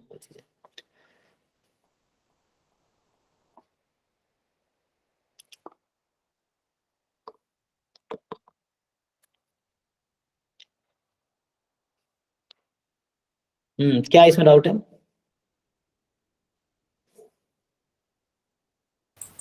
यहाँ पे लिखा है ना वर्क्स ऑपोजिट से, इसका मतलब क्या है? ऑपोजिट है, अच्छा, completeness works in the opposite direction, completeness is property of family of distribution, completeness family of, वही बोला ना, फैमिली की डिस्ट्रीब्यूशन की प्रॉपर्टी है, पैरामीटर की नहीं। इन remark 6 we saw that if a statistic is sufficient for a class of distribution, it is sufficient for the sub class। अच्छा, सब क्लास का मतलब ये है कि for the distribution completeness works in the opposite direction, तो ये parameter के रेस्पेक्ट में बात कर रहा है, तो पहले उसको समझो क्या बोल रहा है। सब क्लास क्या होता है, सबसे पता है ना। सो कहने का मतलब ये होता है कि कुछ पैरामीटर के लिए अगर है तो उसके सब क्लास के लिए भी वो कंप्लीट होगा, लेकिन ये सफिशिएंट कंप्लीटनेस में वो काम नहीं करता है। If you restrict the parameter completeness fails, but if you restrict the parameter sufficiently remains, ये कहना चाह रहा है। उससे ज्यादा ढंग से भरो, ये बताना चाह रहा हूँ कि जब तुम पैरामीटर को रेस्ट्रिक्ट कर देते हो तो कंप्लीटनेस फेल हो जाती है, कंप्लीटनेस नहीं रहती है, वो फेल हो जाएगी। बट सब वो जो है तुम्हारा सब जो भी सफिशिएंसी है वो कंसिस्टेंट रहती है, मतलब सफिशिएंट फिर भी रहेगी सब क्लास पे भी। उसको रेस्ट्रिक्ट कर दिया तुमने पैरामीटर को, स्टिल दे आर सफिशिएंट, ये कहना चाह रहा है, इसलिए अपोजिट डायरेक्शन वर्क कर रहा है। समझ आया कुछ? ढंग से भरो उसको, 4 5 10 20 बार भरो तो जाकर दिमाग में घुसेगा। सब क्लास वही है, सबसेट है, ठीक है। Okay sir. चलिए ठीक है, बाकी नेक्स्ट क्लास में डिस्कस करते हैं, और डाउट होगा तो टेस्ट 12 और 2014 के पेपर में जो डाउट होगा नेक्स्ट क्लास में डिस्कस करेंगे। चलो thank you, good night. Thank you, sir.